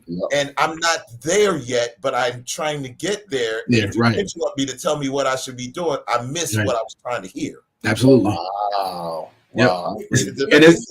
It's almost like you see it before you see it. Like even in music, like I know where I want to go, and I know how to. I'm preparing myself to get there, but I don't need you in the car with the map. Like we were supposed to make it right. No, I know where I'm going, and the crazy part is I know what it sounds like before I even create it. There you go. I know what it sounds like from the beginning. Working. Yeah, back. I know what it sounds like. I just got to get there. I think one thing to keep in mind too is that in addition to the production aspect of it, the same can be said for the writer side of it. When someone is writing a song, it's important. Now, don't get me wrong. Sometimes less is more. So, but as a writer, if I'm writing something and I hear it, I need to get it all out of my head, my arrangements, my backgrounds, my harmonies, my words, whatever it is. And then if it's too much, then you can edit, you know, because there have been things that I've done. I've worked with Sean on many, many records, and half the stuff that I probably want in there, I don't really need in there. But it's important that I at least get it out. Right. And then we can start to pick it apart. And the same thing with music, because sometimes producers, musicians, you want to get it all out. There's a lot of improv, a lot of things, and then you might go back and tweak it. Eric is notorious for that with me. He's like, so Fred, let me do what I'm doing. Right. No. So Fred is like, let me hear something. Let me hear something. Let me hear something. I'm like, no. But then if I hear it, it's moist on the top. Then I'll be able to say, okay, Eric, I like this, because then as long as I let him do what he's doing, then I can come back with whatever questions I have or whatever. Absolutely. So they have to work in tandem, but you have to let the process be what it is. Hey, so I listen, definitely can understand Walt's perspective on that. Even with so like there's nothing in I know Eric and Sean is going they'll agree with me. There's nothing more frustrating than having something stuck in your head and you can't get it out. And if you try even when you try to get it out and it does, it's the worst. Listen, you're angry, you're snappy. Like it literally it goes into your personality. Like people like, you know what I'm saying, she might be like, hey Eric, you like what? You know what I'm saying? Like I'm frustrated. What I do, I'm gonna tell you, when I get to those moments, I walk away from it. Yep. You have to. I go to the movies. I walk away from it and I'll do something totally unrelated. Wow. It's like you had to clear your palate. You have to clear your palate. You got to do something. This is anything. You know, and Sean, you could attest to this. When you walk away and you come back with fresh ears and fresh ideas, you might even do a different song. Right. That has nothing to do with that. You're like, let me pick that up. All of a sudden, what you thought was hot is not so hot. You're like, no, that's not. I thought it was hot. See where I'm pointing? You see where I'm pointing? That thing is lukewarm. So Fred got his hand right there on Jason. Hey, so Fred, but you know what? You say that because we I forgot to mention Cleve. So Eric and Cleve both got me doing challenges. Eric got me doing a writing challenge where I'm putting different songs together to make them one. Cleve got me writing one song a week.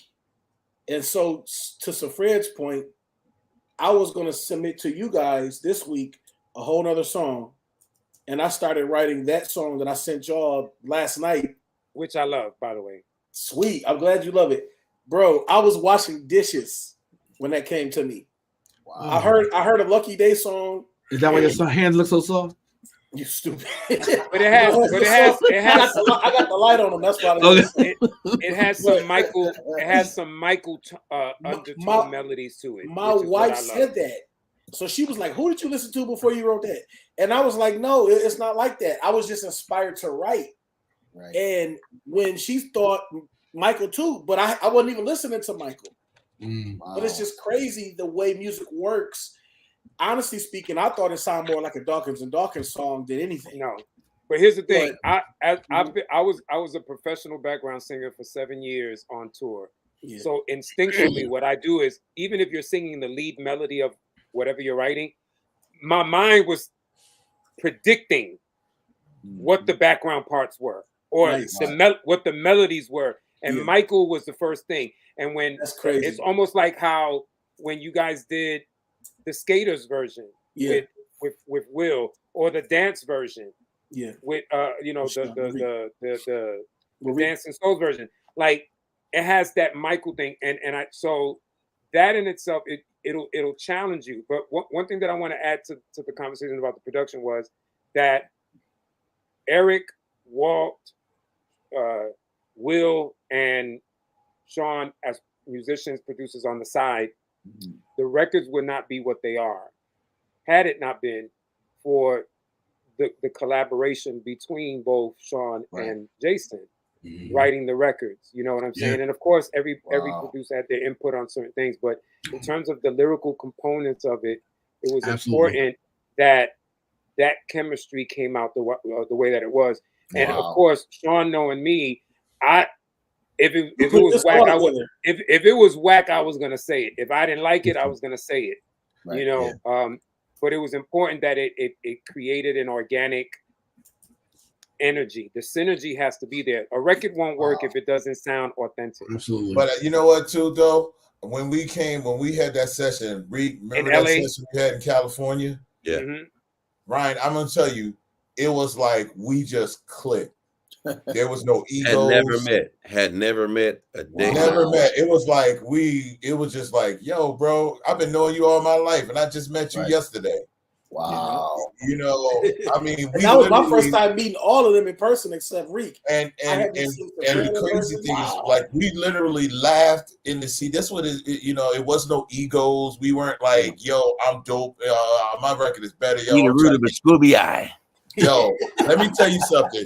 We laughed about that for at least an hour. Are you serious? Eat a root of a Scooby. Straight. Eat a root of a Scooby. Straight tears.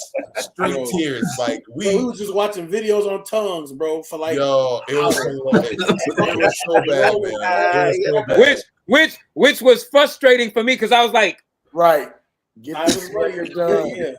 But what I wanted to say is that, Ryan, this is not.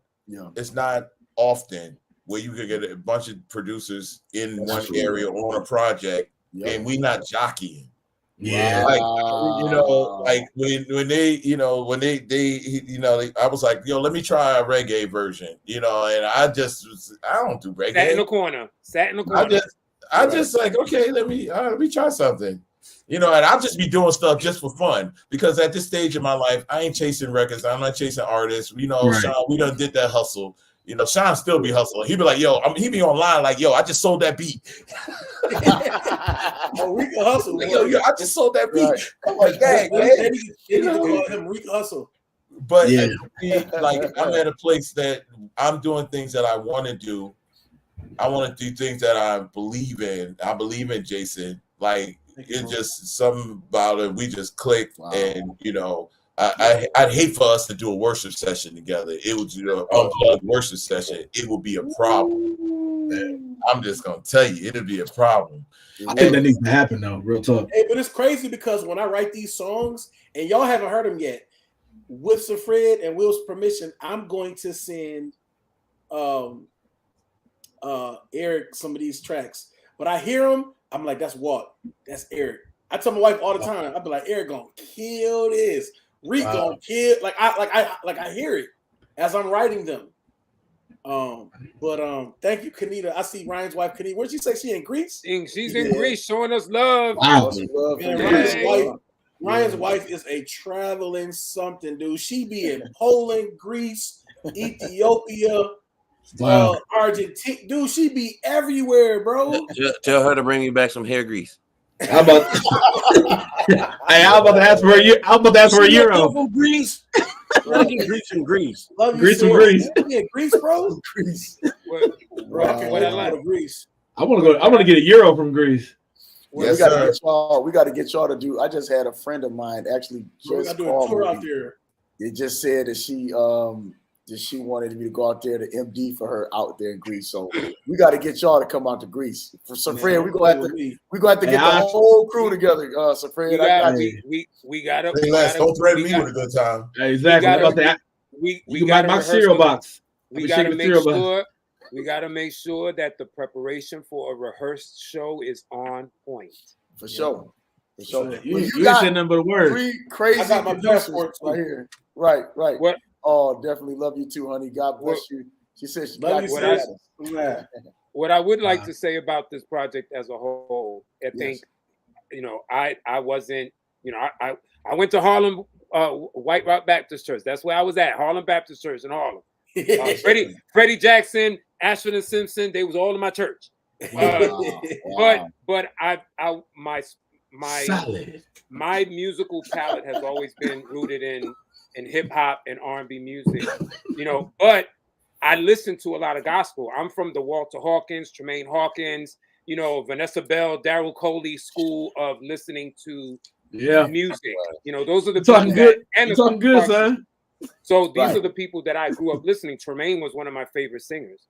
So Tremaine was my mom. Tremaine is my mom's favorite singer. yeah, so I said all that to say that gospel is universal, and everybody has their own religious practices and religious beliefs, right?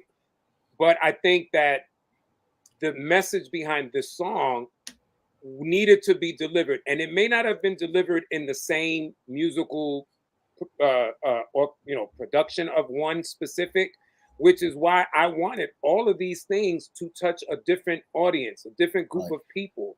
The Caribbean is important to me, and I want, and I know Caribbeans are Christians. We deal with that all the time. Africans, same thing. Then you have for the young people who may not, sometimes you got to reach the young people, and what better way to reach them than through the music? So the music, when you got the steppers, or or the skate version, you know what I'm saying? These types of things, and that was important to me. And I think each and every one of you guys accomplished that with purpose, with direct intention, and I couldn't have asked for a better outcome, for this, because nobody's done this type of a remix album. They do remixes on songs, but not like this. Nothing like this has been done since the 90s. Yep. And that really speaks volumes. Listen, if you guys are just chiming in, go back and let's watch the whole entire video of this discussion tonight.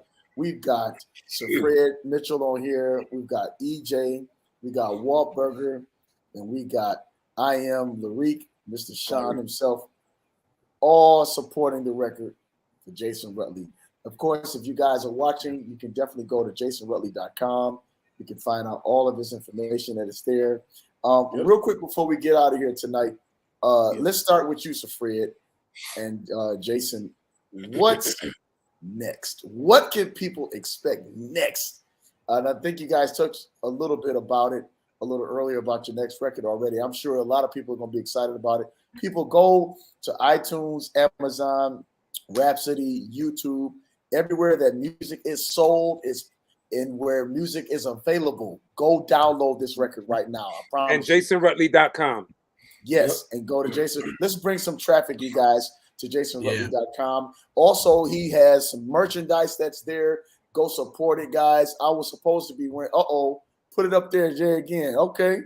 You got shirts, hats. You got jewelry. You got jewelry yet? We don't have jewelry yet. We're gonna get some wristbands made, but we got stickers. Okay.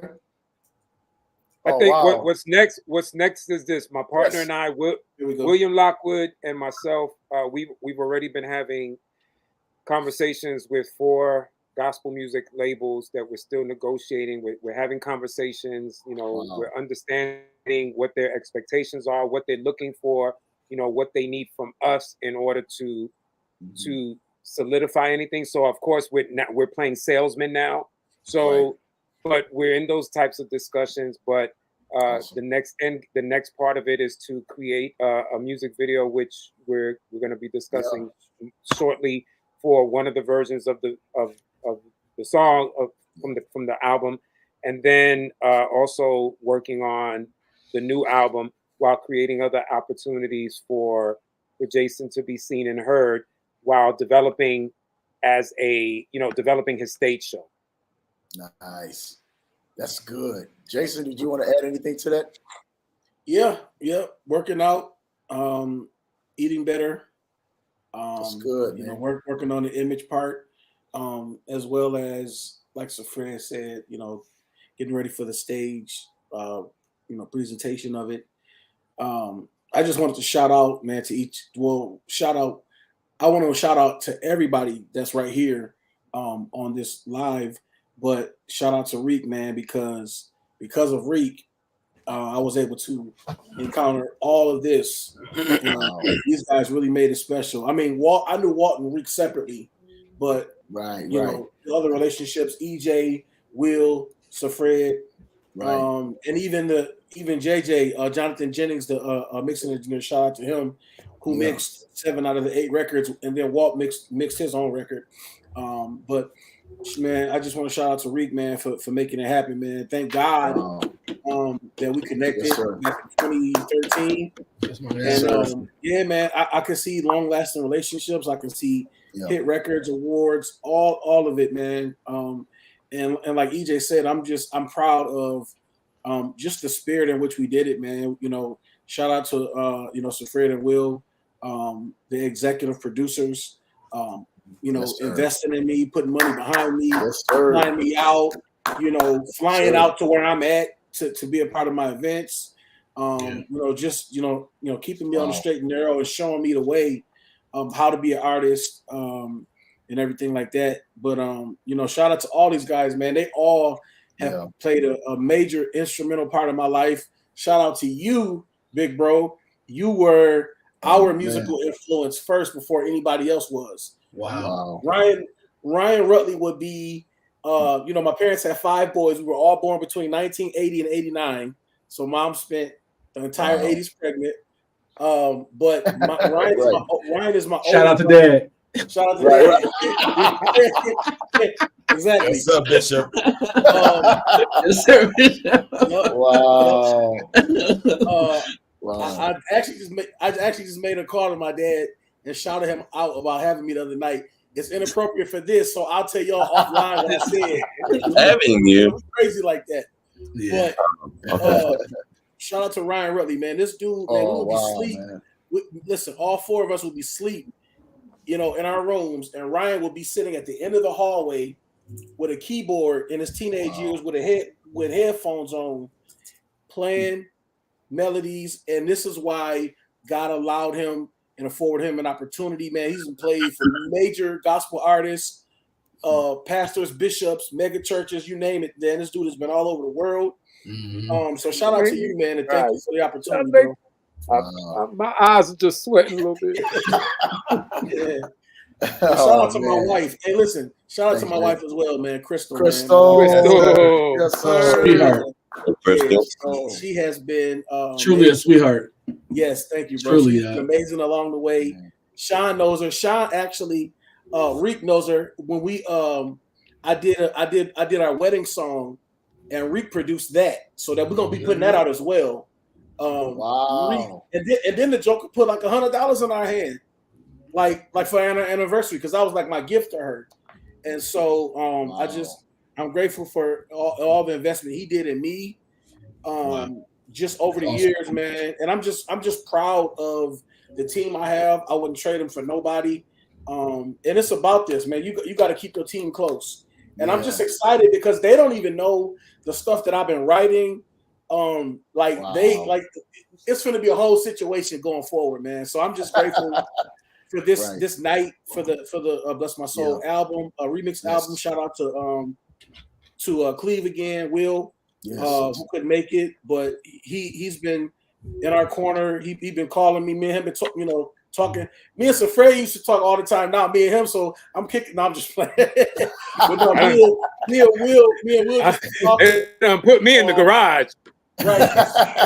It's crazy. It's crazy, man. Wow. I'm just grateful for these guys, man. It's so much I can say. I don't want to talk too much. But here's the thing that every not just Jason, but any artist out there needs to know that there's the steps and the paths that you take. There's purposes behind them. You know what I'm saying? The blessing is always in the struggle. I never waver from saying that. Wow. So you have to exercise patience, because if it was that easy, and Sean knows, I'll say this all the time, until I'm blue in the face. The business isn't designed to give you what you want when you want it, but it doesn't mean you can't attain the things that you set out to accomplish. Because if it was that easy, everybody get a deal, everybody get a song placed, all of that stuff.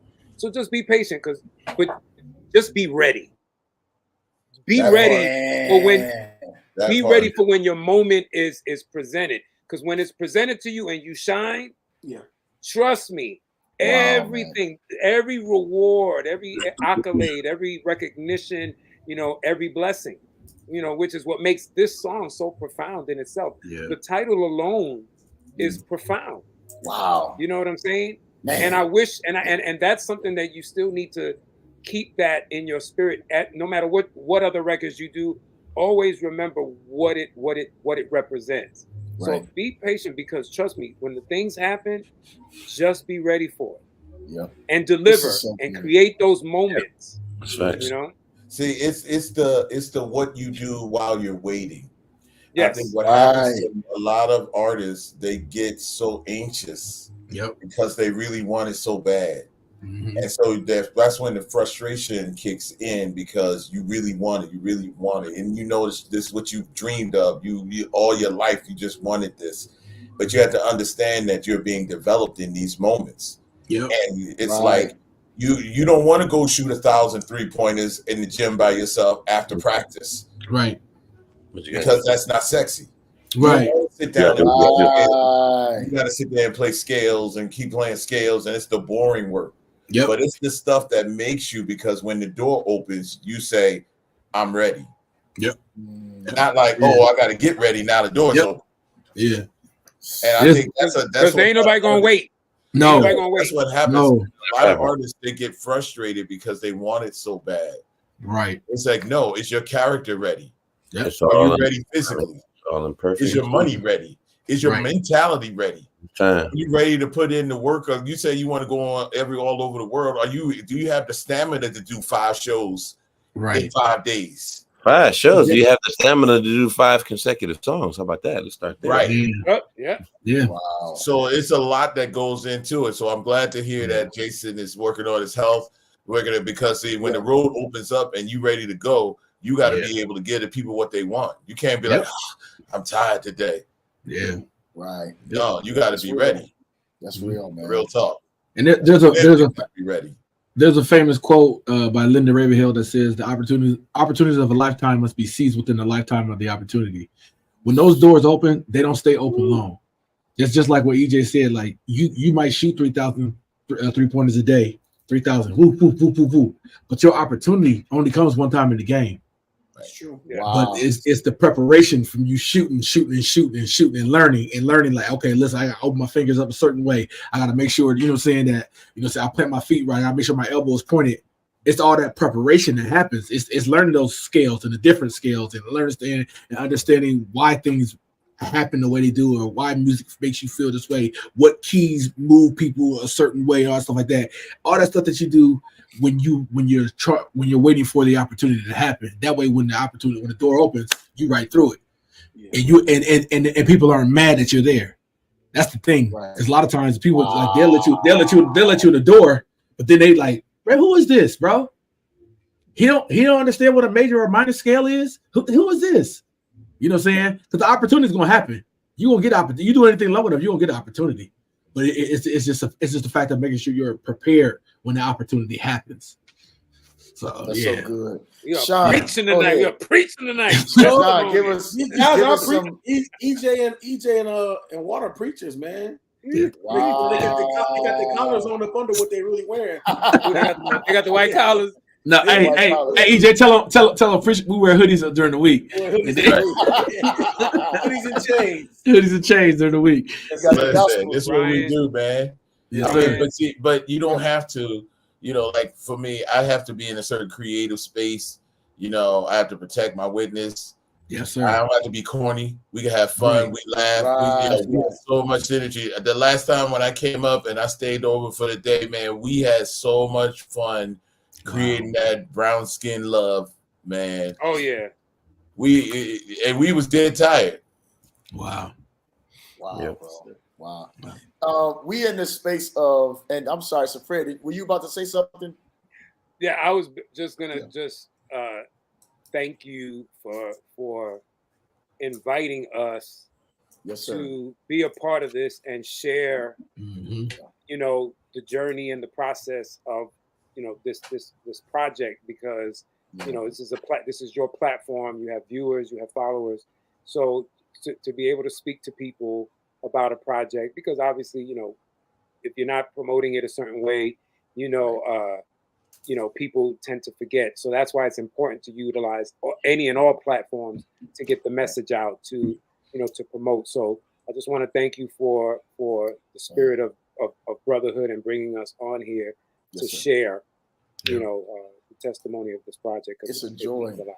It's a joy, man. We're going to try to create a reel from each one of y'all's conversation and just share it and blow it up, man. Blow it up.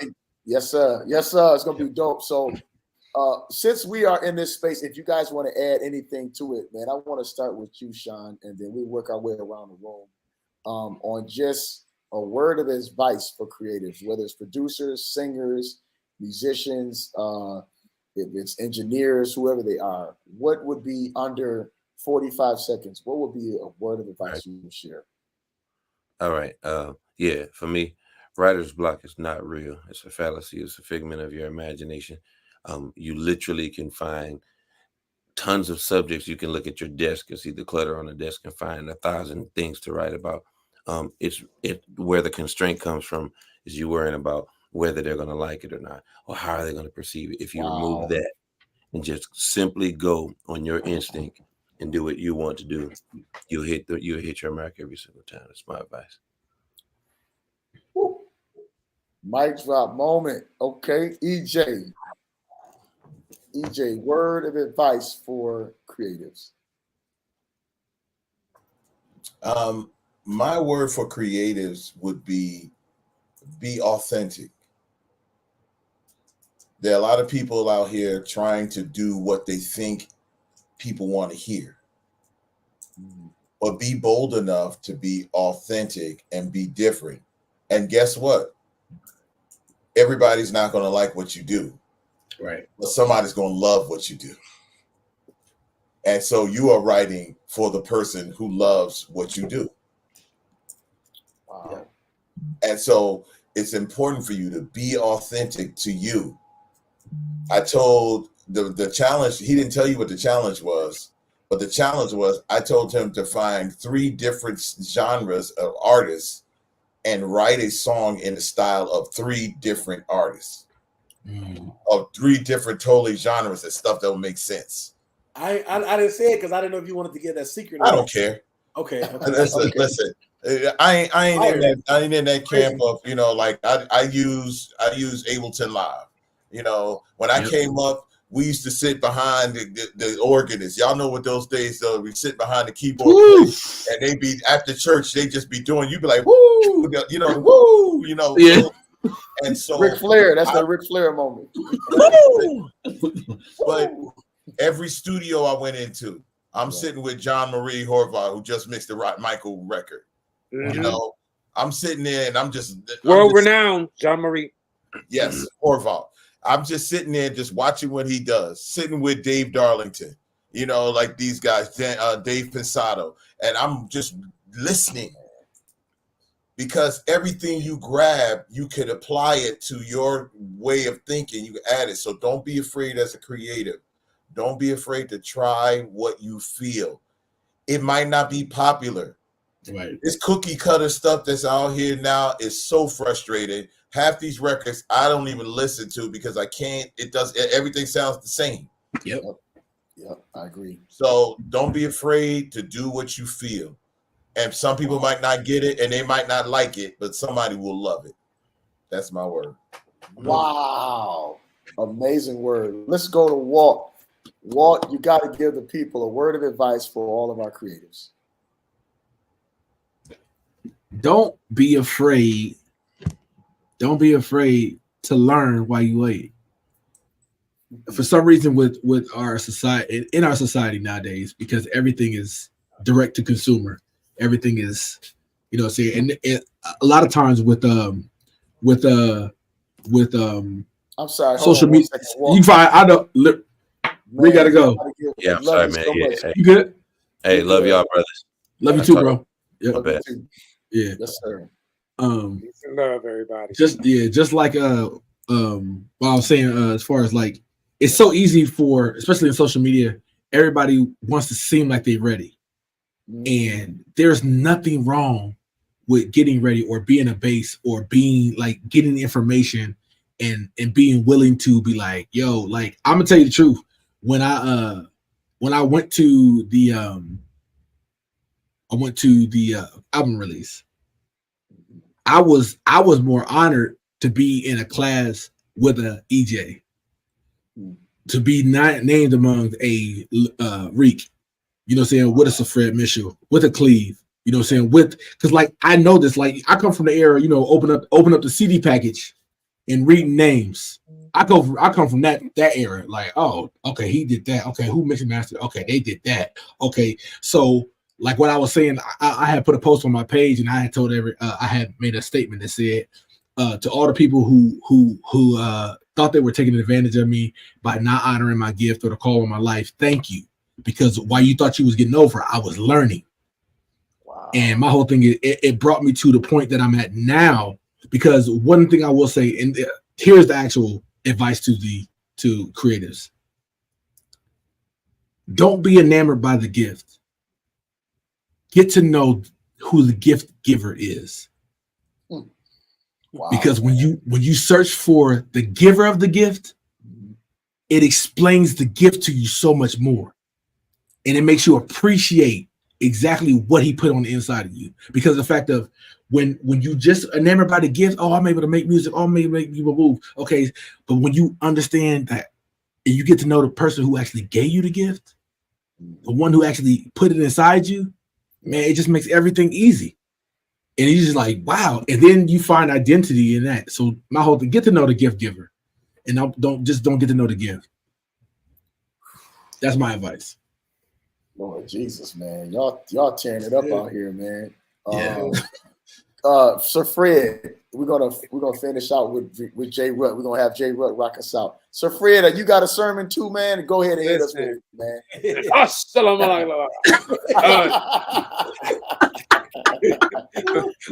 Boom shakalaka. What I will say is this: I think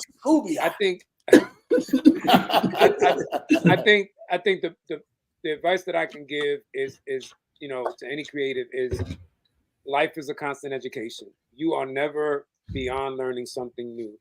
I only know as much as Fred knows. I don't know as much as EJ. I don't know as much as Walt. I don't know as much as Song. I only know what my experience has been and what it's taught me.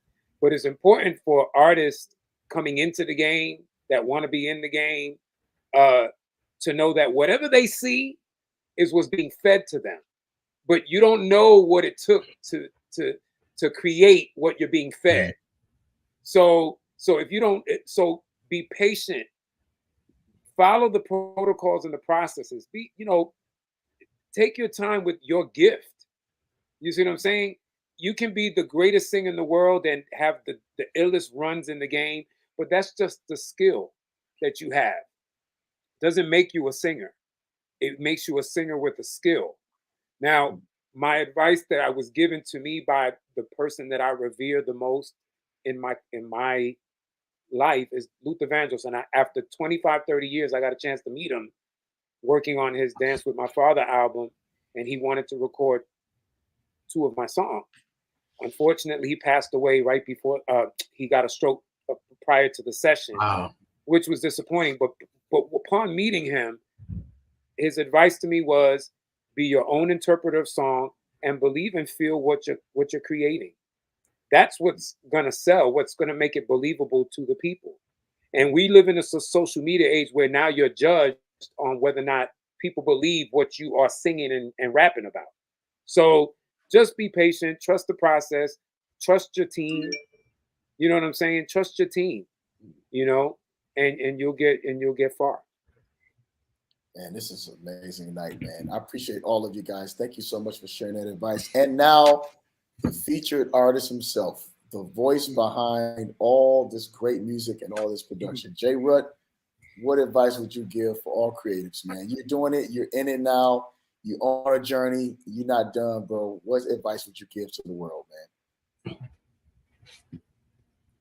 Man, they said it all. I mean, the only thing I could think of, I seen a quote by Uncle Fred Jerkins. He said, "Stop rushing to put out music that the world isn't even waiting for." Wow. They don't know that they need it until they hear it. So don't rush it. And these guys have been a big component of honestly speaking, man. If we tell the truth, the Bless My Soul EP/album could have been out in 2021, 2022. Mm-hmm. But it came out when it did. And we didn't rush it. We didn't rush the process. We didn't rush the mixing. We didn't rush, the album release parties. We did what we needed to do and came together as a group and made it happen, man. Thank you, sis. Right. She said, J. Rutt, what an incredible team you have. Much respect, bro. Thank you so much. Kanita, she just said that it's 6:25 over there in Greece. Jesus, in the morning. Tomorrow. It's right, tomorrow. Tomorrow. Right. Right. Man, I'm just grateful, man. I would say, like Sir Fred said, trust in your team. It's not always easy, but you have a team for a reason.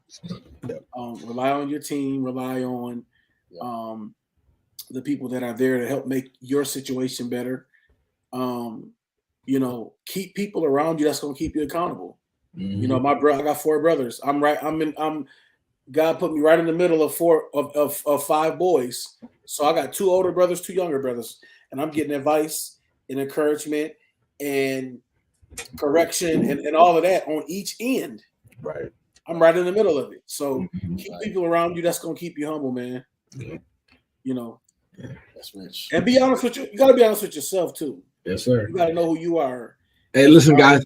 I'm sorry to cut you off, Jason. I have to run to a meeting that we having tonight, but I appreciate y'all so much for having me. EJ, it's all love, bro. That's my guy. Yes, sir. So Fred, you already know, man. You call me when you got another Luther record for me to hear. You know what I'm saying? Oh yes. Listen, let's go. Love you, bro. I also have to bounce. I was supposed to only be doing here for 30 minutes. Yes, I know, man. You know what? With that being said, man, we done, y'all. We're gonna go ahead and go to this commercial break. As we leave, we're gonna listen. JasonRutley.com. JasonRutley.com, y'all. On all digital platforms. JasonRutley.com. Let's go. Yes, sir. Love y'all, man. Yes, sir. Yes, sir. Let's go. You too, bro. Yep. Yes, sir. Thank you, Ryan. All right, peace. Yeah, peace.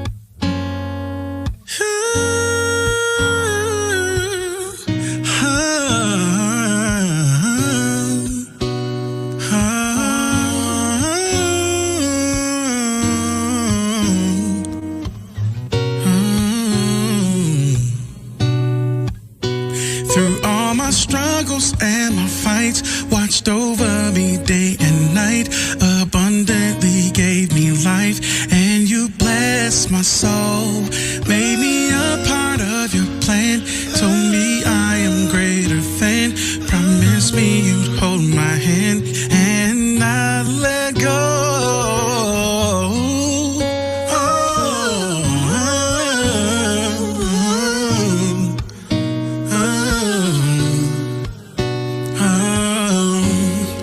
I really don't know why I am the apple of your eye. No, I really don't deserve your love, but you treat me better than I'm worth. Oh, and I'm so grateful that you chose me, and I owe all of my soul, and I can feel you near. I can feel you near.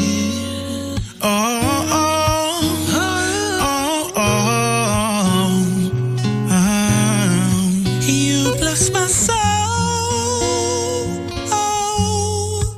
You bless my soul. You bless my soul. You bless my soul. My soul. My soul. My soul. My soul. My soul. My soul. My soul. My soul. My soul. You bless my soul. When I had nowhere else to go, everyone kept telling me no. You're the one who gave me hope, and you blessed my soul. You turned my rainy day to son. My law says to victory's won. It's a privilege to be your son.